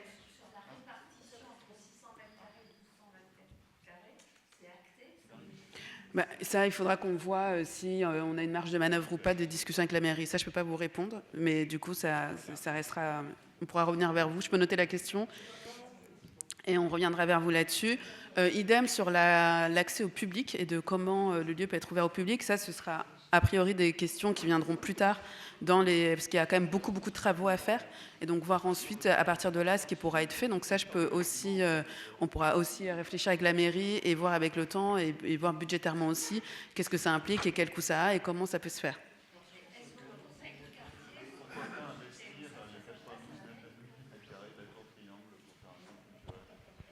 Oui, vous le savez, on en a déjà parlé plusieurs fois avec les conseillers de quartier, on en parle beaucoup aussi, bien sûr, avec Isabelle Roy. Il faut vraiment que... Je vais reprendre un petit peu quand même tout ce qui a été dit là. On se réjouit tous, vraiment, de l'ouverture future de ce centre culturel. Maintenant, sur les orientations de ce qu'on va mettre dans ce centre culturel, là, tout est encore à décider, et ça, on va le co-construire ensemble. Et conseillers de quartier, représentants de vos voisins, vous le savez, on va co-construire ensemble avec Isabelle Roy. On l'a demandé, on en a fait la demande et on fera tout ce qu'on peut pour que notre voix, votre voix, soit entendue sur ce qu'on va faire de ces derniers mètres carrés, qui sont grands quand même, pour pouvoir co-construire ensemble ce projet et obtenir quelque chose qui soit à l'image de ce que souhaitent les habitants du quartier. D'accord ? Donc oui, on va co-construire et on sera là, nous en tant qu'élus, pour s'assurer que cet espace de discussion, de co-construction existe, bien évidemment, avec les affaires culturelles de la mairie de Paris et la mairie du 15e. Monsieur Canal ? Attendez, je vais poser une petite question. Oui, Philippe Langenet. Petite question, mais pourquoi ça n'a pas bien fonctionné, la communication, puisque ce qu'on voit bien, c'est qu'il y a un malentendu, il y a une déception, parce qu'il y avait un projet, il y avait des objectifs, et puis au bout du compte, les gens découvrent que la réalisation ne correspond pas à ce qui avait été prévu. Il y a eu un problème de communication. Alors, non, en fait, ce qu'il faut comprendre, c'est que là, ce soir, on a décidé de vous présenter le début d'un projet. C'est-à-dire que ce projet est travaillé depuis longtemps, il y a eu des orientations qui ont été données dans ce projet, des envies, mais tout ça n'avait pas encore été abouti. Donc aujourd'hui, ce qu'on vous explique, c'est que nous, mairie du 15e, on a des envies, des projets pour ce lieu, et que ça, c'est discuté depuis très longtemps, que Philippe Goujon est sur ce dossier depuis longtemps. Là, ce qu'on vous présente ce soir, c'est pas un projet fini, ficelé, c'est terminé, on rentre chez nous et c'est tout. Là, au contraire, ce qu'on vous explique ce soir, c'est que 2 associations s'installent dans les locaux, mais qu'il reste toute la deuxième partie du projet, ensuite, à travailler ensemble. Donc en fait, si vous voulez, il n'y a pas eu un problème de communication. Là, ce soir, on vous présente l'ébauche, on vous explique que ce centre, maintenant, ce local que l'on attendait depuis longtemps, est à notre disposition, que 2 associations s'y installent et que la suite du projet est à construire ensemble. Bon, on ne m'en voulait pas si je peux paraître un petit peu plus polémique, mais...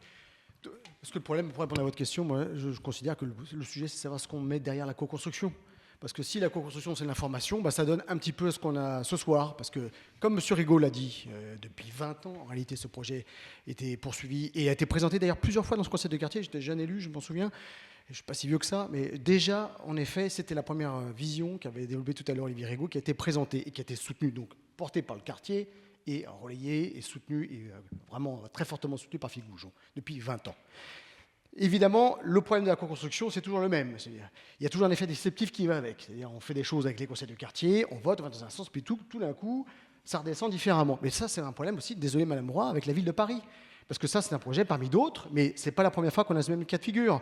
On fait de la co-construction, on a tous une vision partagée d'un sujet, il part en centrale, parce que c'est quand même là où le lieu de décision, et il ne revient pas de la même manière. Et aujourd'hui, voilà, précisément, c'est une des raisons de votre mécontentement relatif. Parce qu'il est vrai que globalement, il faut quand même nous satisfaire d'avoir une offre culturelle complémentaire dans le 15e arrondissement. Ça, c'est quand même important de le dire. Et c'est la raison pour laquelle nous avons voté à l'unanimité, parce qu'il faut que le projet avance. Et pour répondre à votre question, madame, rien n'est irréversible. Évidemment, maintenant, il faut essayer de corriger les éléments négatifs, parce que ce n'était pas notre projet.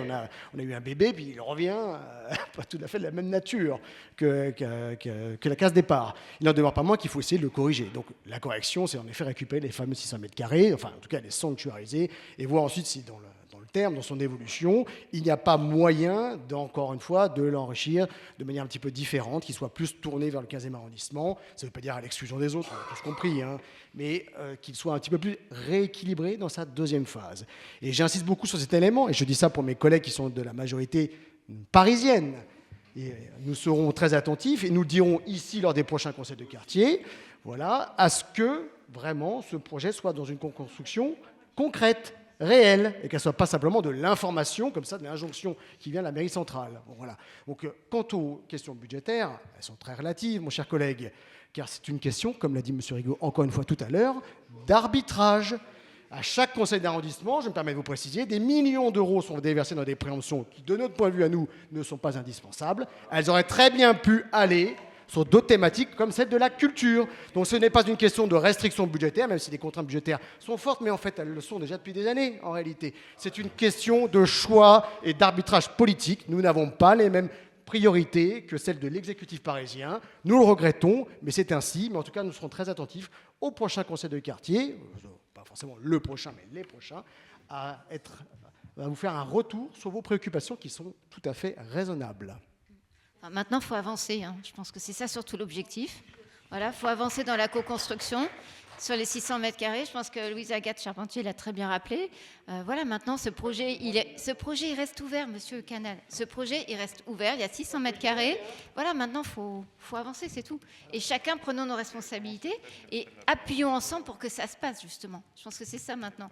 On peut sortir par le haut de cette discussion. Voilà. Merci à tous, c'est un sujet en tout cas avec beaucoup de passion, mais il n'y a de passion que quand les sujets sont passionnants. Et on passe à notre point 2 de l'ordre du jour, qui devrait peut-être être moins passionné, mais tout aussi passionnant, avec monsieur Mathieu Luineau pour faire un point sur le budget participatif, puisque nous avons eu en septembre le vote du budget participatif, et j'espère que toutes et tous avez pu voter pour vos projets préférés, surtout Paris et sur l'arrondissement donc, du 15e. Nous avons autour de la table des lauréats, notamment Monsieur Mira qui a eu son projet de pétanque dans le parc Brassens lauréat. Mais je suis sûr que Mathieu Luineau nous rappellera tout ça maintenant. Merci.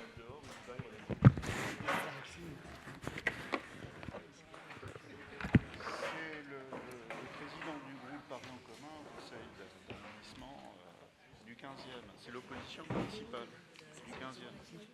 Florence Sibon, celui qui a pris la parole.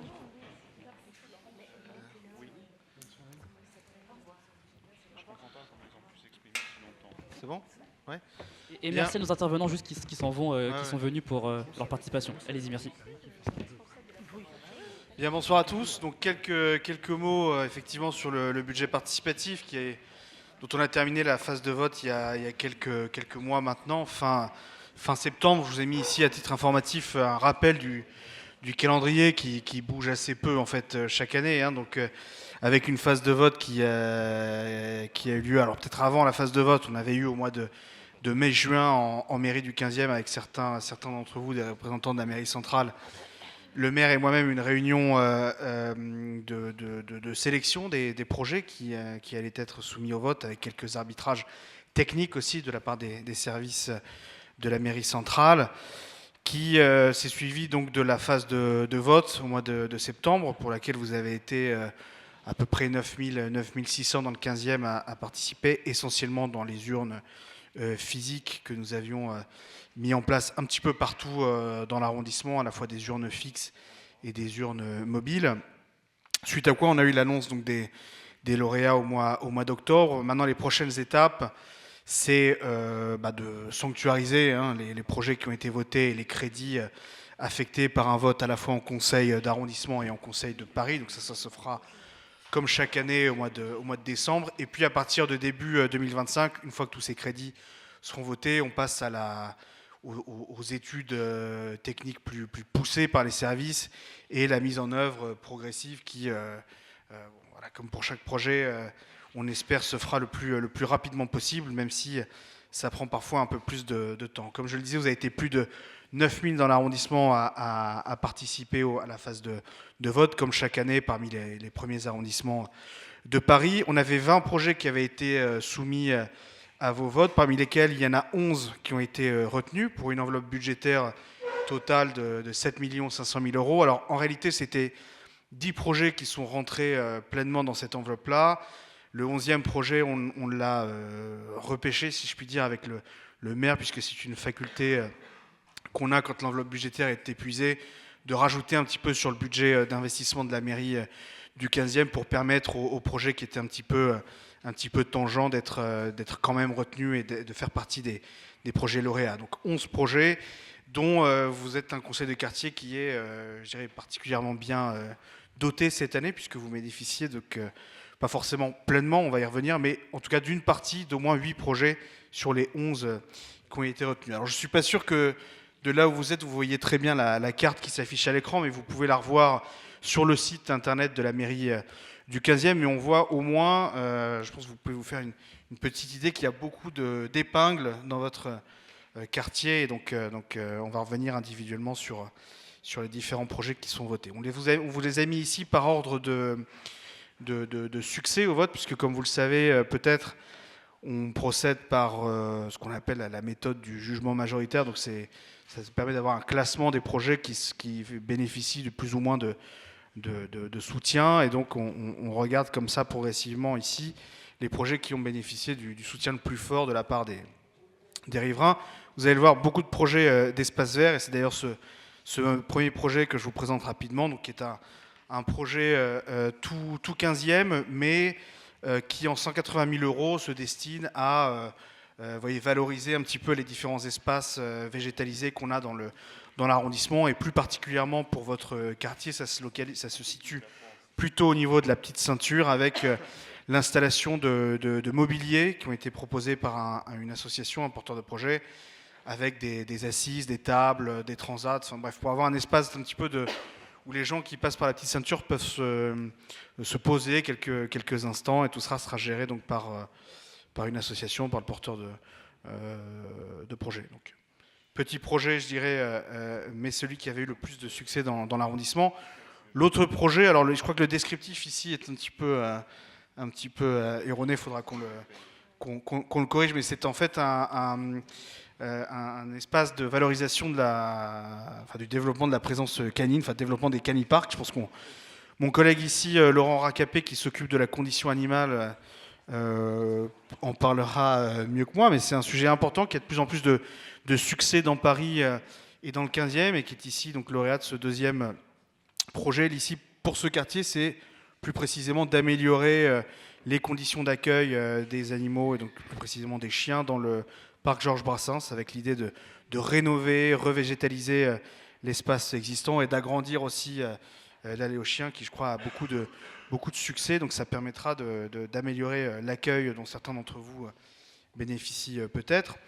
Ensuite, on a 2 gros projets sportifs. Chaque année, en fait, dans le budget participatif, on a énormément de projets liés au sport, parce qu'il y a beaucoup de besoins aujourd'hui dans Paris de rénover les équipements sportifs. Alors ici, et comme d'ailleurs souvent, le gymnase Rigoulot en bénéficie largement. Donc c'est une partie de l'enveloppe des 2,5 millions, mais qui prévoit de rénover le terrain, parce qu'il y avait un problème de mise aux normes du terrain, je crois, de football. Il manquait quelques centimètres pour être aux normes et pouvoir accueillir des clubs qui nous viennent d'hors de Paris.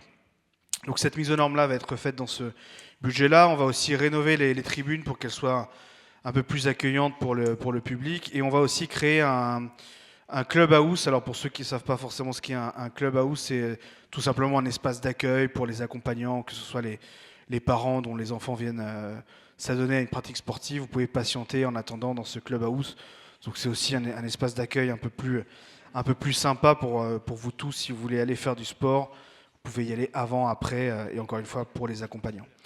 L'autre projet toujours sportif, c'est dans toujours au parc Brassens d'ailleurs, c'est d'installer des espaces de sol souple pour favoriser l'accueil de pratiques sportives comme le yoga, les pilates, les cours collectifs pour lesquels on a de plus en plus d'associations qui sont demandeuses de ces espaces adaptés. Ça permet tout simplement d'avoir un espace au sol un peu plus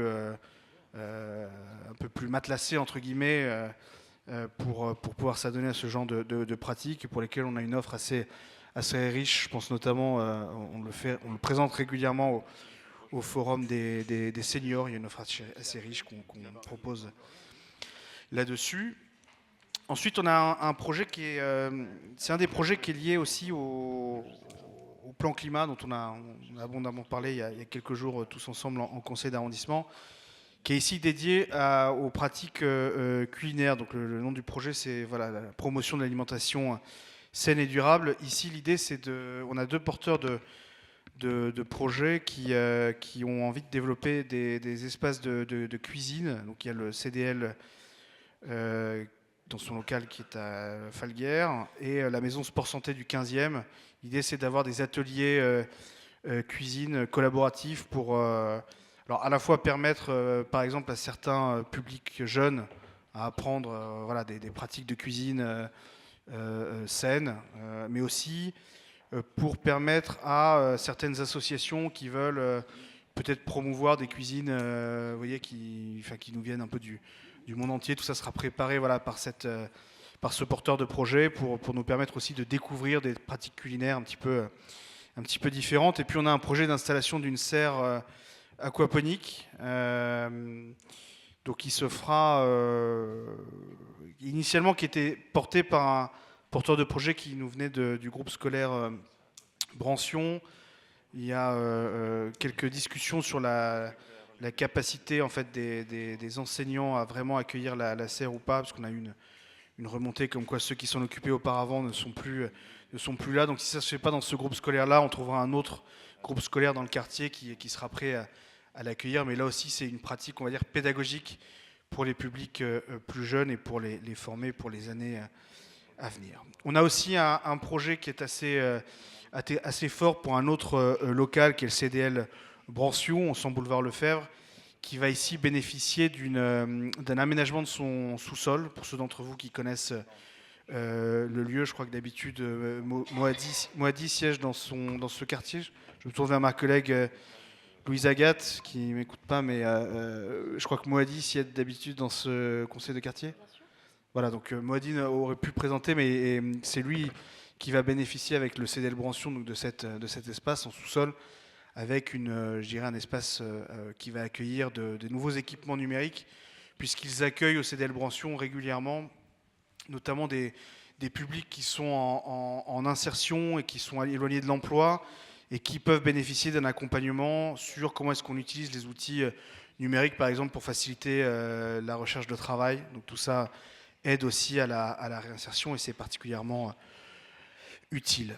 Un autre projet très lié toujours au plan climat, c'est un projet global pour l'arrondissement, un peu plus de 2 millions d'euros, qui concerne tout ce qui est travaux d'isolation thermique des écoles et aussi installation des cours oasis pour en faire des espaces de fraîcheur. Et ici, dans votre quartier, vous allez avoir l'installation d'une cour oasis dans l'école des Morillons. Alors les cours oasis, pour information, ça coûte assez cher. En général, c'est autour de 500 000 euros. Donc, vous voyez, avec un budget comme ça de 2 millions d'euros, on fait 3, 4, 5 installations maximum. On en aura une donc dans ce quartier à l'école des Morillons.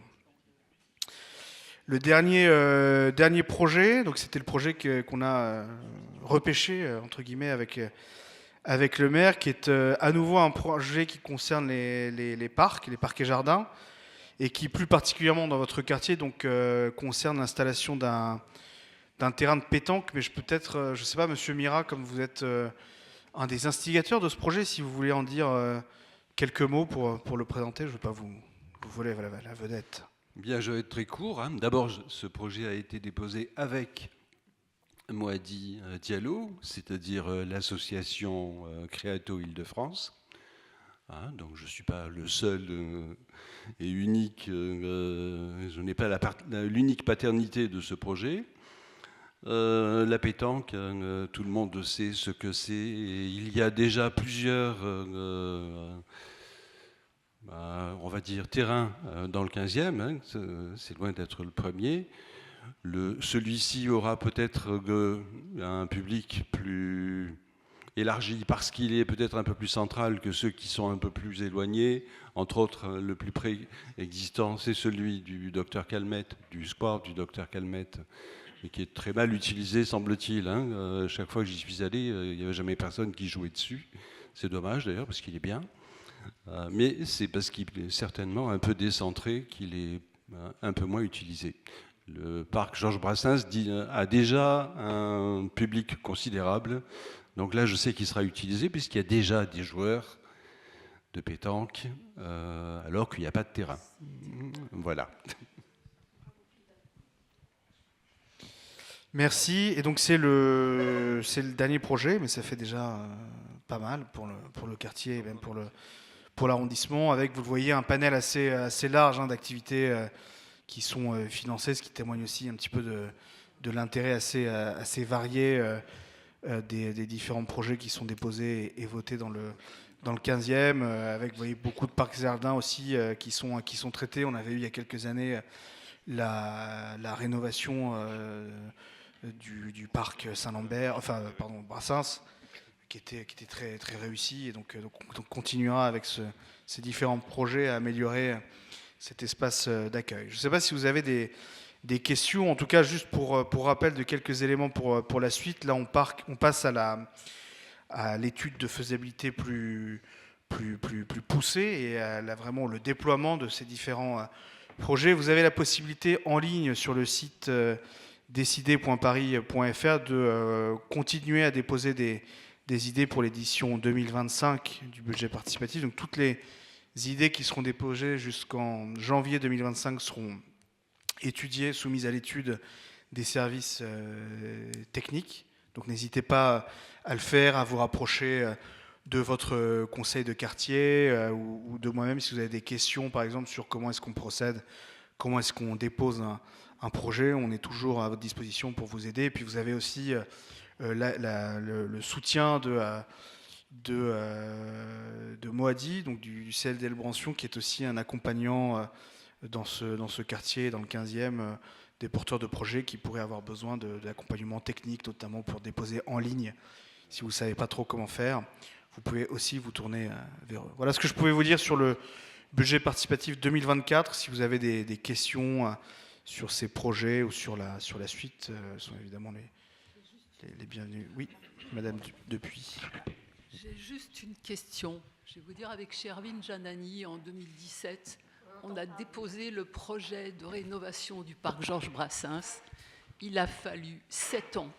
Donc les projets qui figurent effectivement cette année au budget participatif, par exemple, quand aurons-nous un terrain de pétanque au parc Georges Brassens? Alors, avec votre permission, oui, effectivement, je voudrais compléter, puisque en participant, en assistant à un compte-rendu de mandat de Monsieur le maire, nous avons appris que les services de la ville sont englués dans un nombre impressionnant de dossiers au point qu'ils n'arrivent plus à les instruire. Et nous avons appris qu'il y a un autre dispositif qui touche plutôt le micro-quartier, embellir votre quartier. Nous avons la chance d'avoir été lauréat en deuxième session, et donc à ce bilan, à ce compte-rendu de mandat, j'ai appris que la session 2 qui touche embellir votre quartier Georges Brassens sera réalisée, mais que la mairie ne donnera pas d'instruction aux services pour instruire, embellir votre quartier 2, 3 et 4, parce qu'ils ne seront pas en capacité à les instruire avant les municipales 2026. Or, il n'y a que ce qui est voté en Conseil de Paris qui engage le maire suivant. Dans quelle mesure? Alors, je veux bien croire que le budget participatif 2024, les projets seront réalisés, on croise les doigts et je l'espère. Par contre, Monsieur Luneau, vous évoquez budget participatif 2025. Dans quelle mesure les Parisiens qui vont participer à ce dispositif ne vont pas faire de la publicité à tout va sur ce dispositif Ville de Paris, alors même que très peu de projets auront le temps d'être réalisés.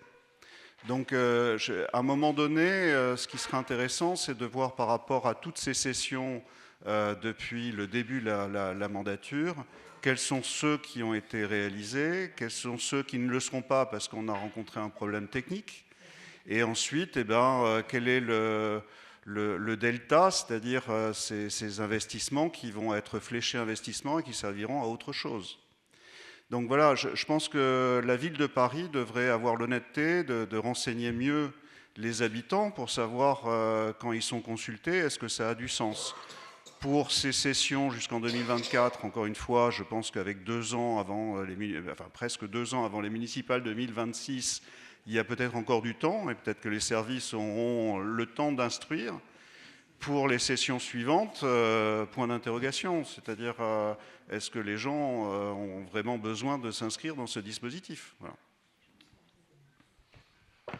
Alors sur le... Vous voulez prendre la deuxième question?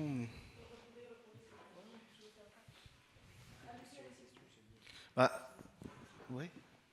Alors je vais juste d'abord répondre à ce qui vient d'être demandé. Sur les délais, vous prêchez un convaincu, c'est un sujet qu'on a maintes fois fait remonter. Il y a des délais de réalisation, de sortie des projets. Vous l'avez dit, les services sont assez englués. Parfois, on a des problèmes techniques qui n'étaient pas anticipés. Parfois, c'est lié à la découverte d'une très ancienne canalisation qui n'avait pas été identifiée. Il y a un projet au budget participatif, par exemple, qui ne s'est pas fait pour ces raisons-là, plantation d'arbres.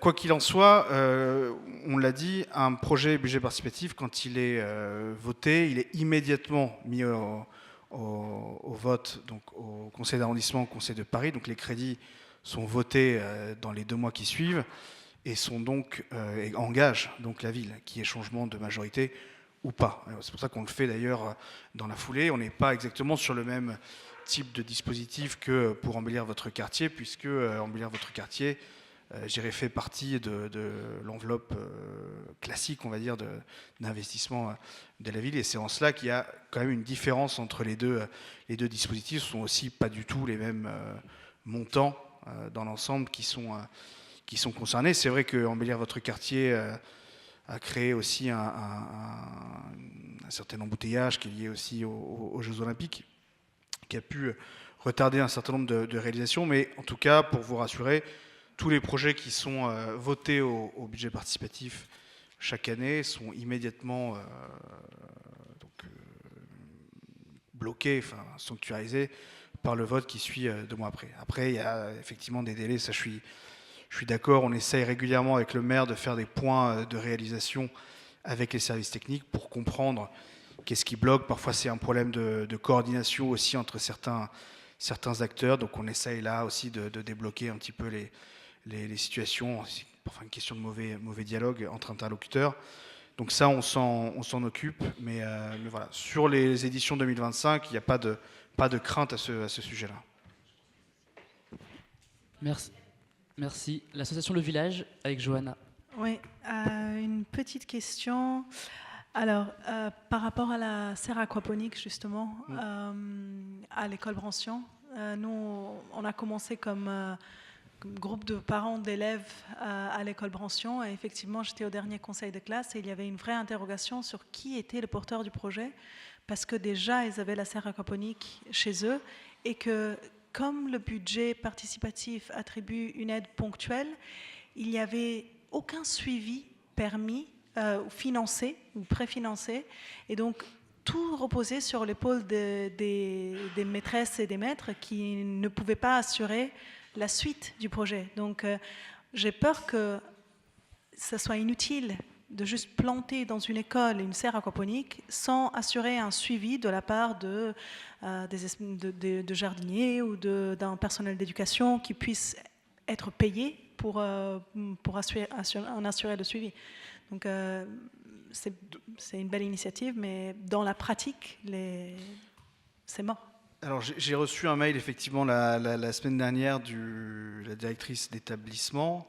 Donc, il y a effectivement aujourd'hui une serre aquaponique qui a été accompagnée à l'époque par un ou un ensemble de professeurs qui sont plus, si je comprends bien, donc dans l'établissement, qui fait qu'aujourd'hui, il n'y a plus d'engagement, on va dire, quotidien, régulier pour entretenir la serre. Parce que c'est vrai que le budget participatif, une de ses caractéristique, c'est de ne financer que du budget d'investissement. En début de mandat, d'ailleurs, on avait proposé à ce qu'il y ait une petite inflexion à cette règle pour accompagner justement ce genre de cas et avoir une petite part au moins de budget de fonctionnement. Ça n'a pas été retenu. Bon.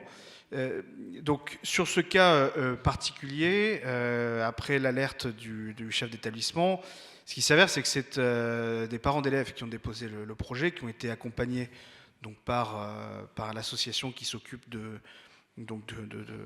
d'aider au dépôt des projets. Donc si Créateo oui. Okay. Et donc, puisque visiblement ce projet va être difficile à mettre en œuvre, puisque apparemment les anciens professeurs qui s'en occupaient sont plus forcément présents et il n'y a pas forcément la capacité à faire le relais, puisqu'il y a un besoin de dépenses de fonctionnement qui ne peut pas être assumé aujourd'hui.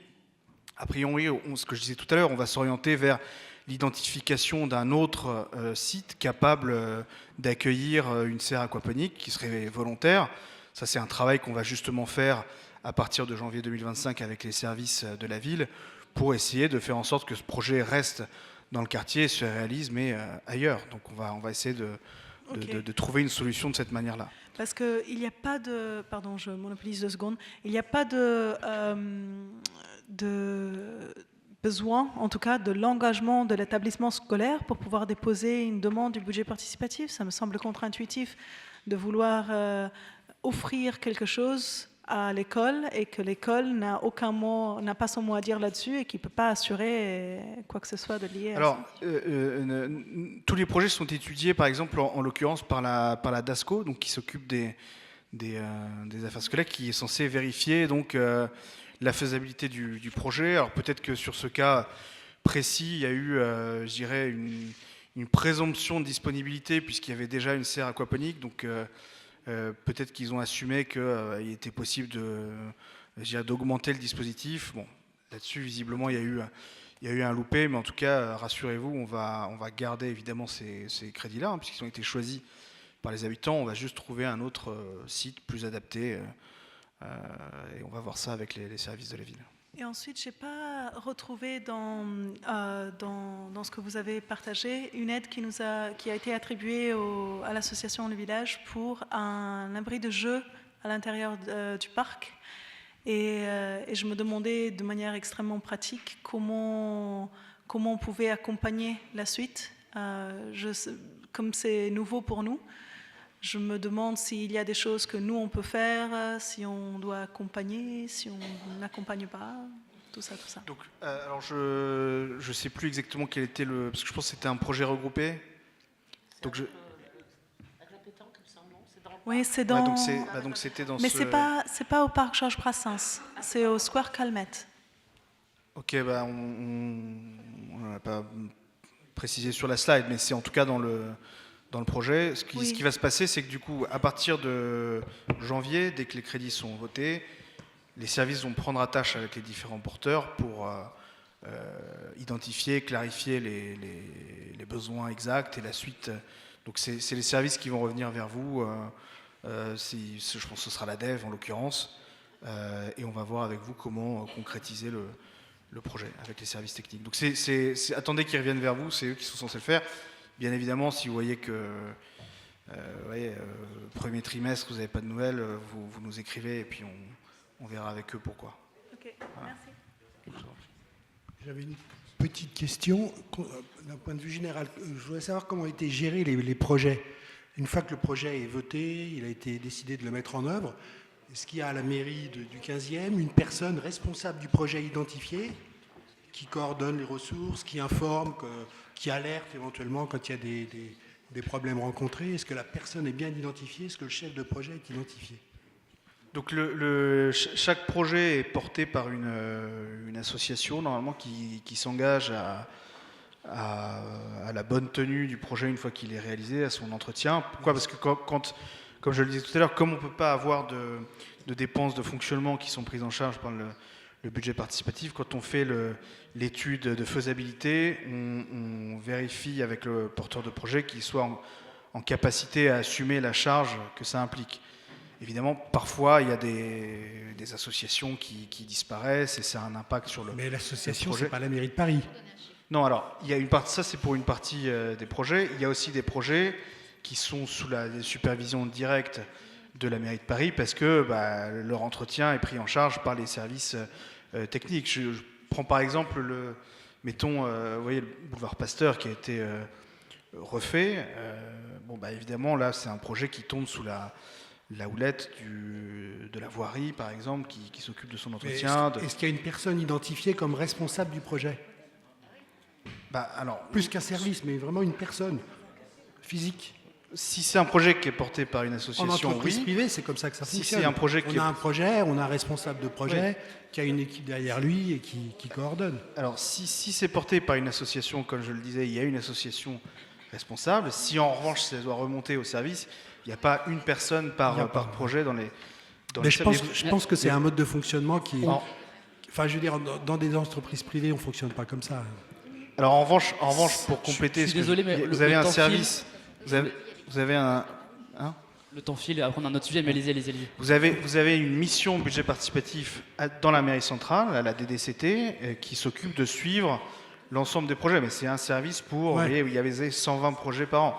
On ne va pas avoir un agent de la ville derrière chaque projet, c'est pas possible sur le plan matériel. Ça serait peut-être pas mal, si. Ça serait peut-être utile. Oui, mais c'est impossible sur le plan matériel. Ça serait peut-être source de productivité, de meilleure activité, de meilleure réalisation. Ça serait peut-être... si, je pense que ça serait plus efficace. Enfin bon, on ne va pas changer le mode de fonctionnement de la mairie. Hein, mais... Merci. Un dernier chiffre d'Isabelle Roy. Moi, je donne juste un chiffre, donc ça va prendre 30 secondes. C'est pour dire que sur 10 ans, il y a eu à peu près 80 projets, si je ne me trompe pas, dans le 15e, qui ont été votés. C'est 44 millions d'euros. Pour quand même vous donner des chiffres qui sont intéressants à partager. Et de mémoire, moi, je me souviens d'au moins 2 projets qui n'ont pas pu se faire pour des raisons techniques. Donc, c'est juste pour vous partager ces chiffres qui sont quand même assez éloquents. Non. Merci pour ce point. Enfin, à moins que vous voulez rajouter quelque chose. Non. Ok. Merci. Et il nous reste un court instant, mais fort important, pour faire un point du groupe propreté, comme prévu à l'ordre du jour. Pour terminer, il nous reste de quoi faire normalement la présentation de 10 minutes. Alors, on va vous proposer de reporter ce point à l'ordre du jour. Jean-Nicolas Fleureau, qui est le responsable de la direction technique de la propreté, ne pouvait pas rester en seconde partie, puisqu'il allait chercher sa fille.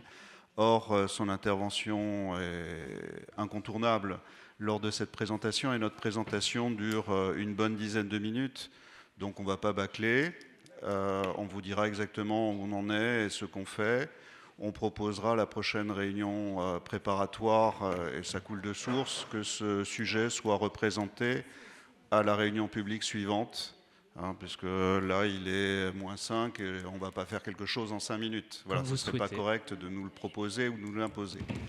Voilà, on vous remercie. Non, parce que théoriquement, un président de conseil de quartier est maître temps, donc c'est à lui, par rapport à un ordre du jour, de définir le temps alloué à chacune des sections, et que nous demanderons avec M. Fleureau à passer en première partie. Voilà. Mais il nous restait 10 minutes, le temps de faire votre présentation fidèlement. Merci à tous pour votre participation. Je rappelle juste le concours photo avant le 22 novembre, ceux qui veulent participer, et notre fête de quartier du conseil de quartier le 29 novembre. À la petite halle du parc Georges Brassens. Merci à tous, bonne soirée.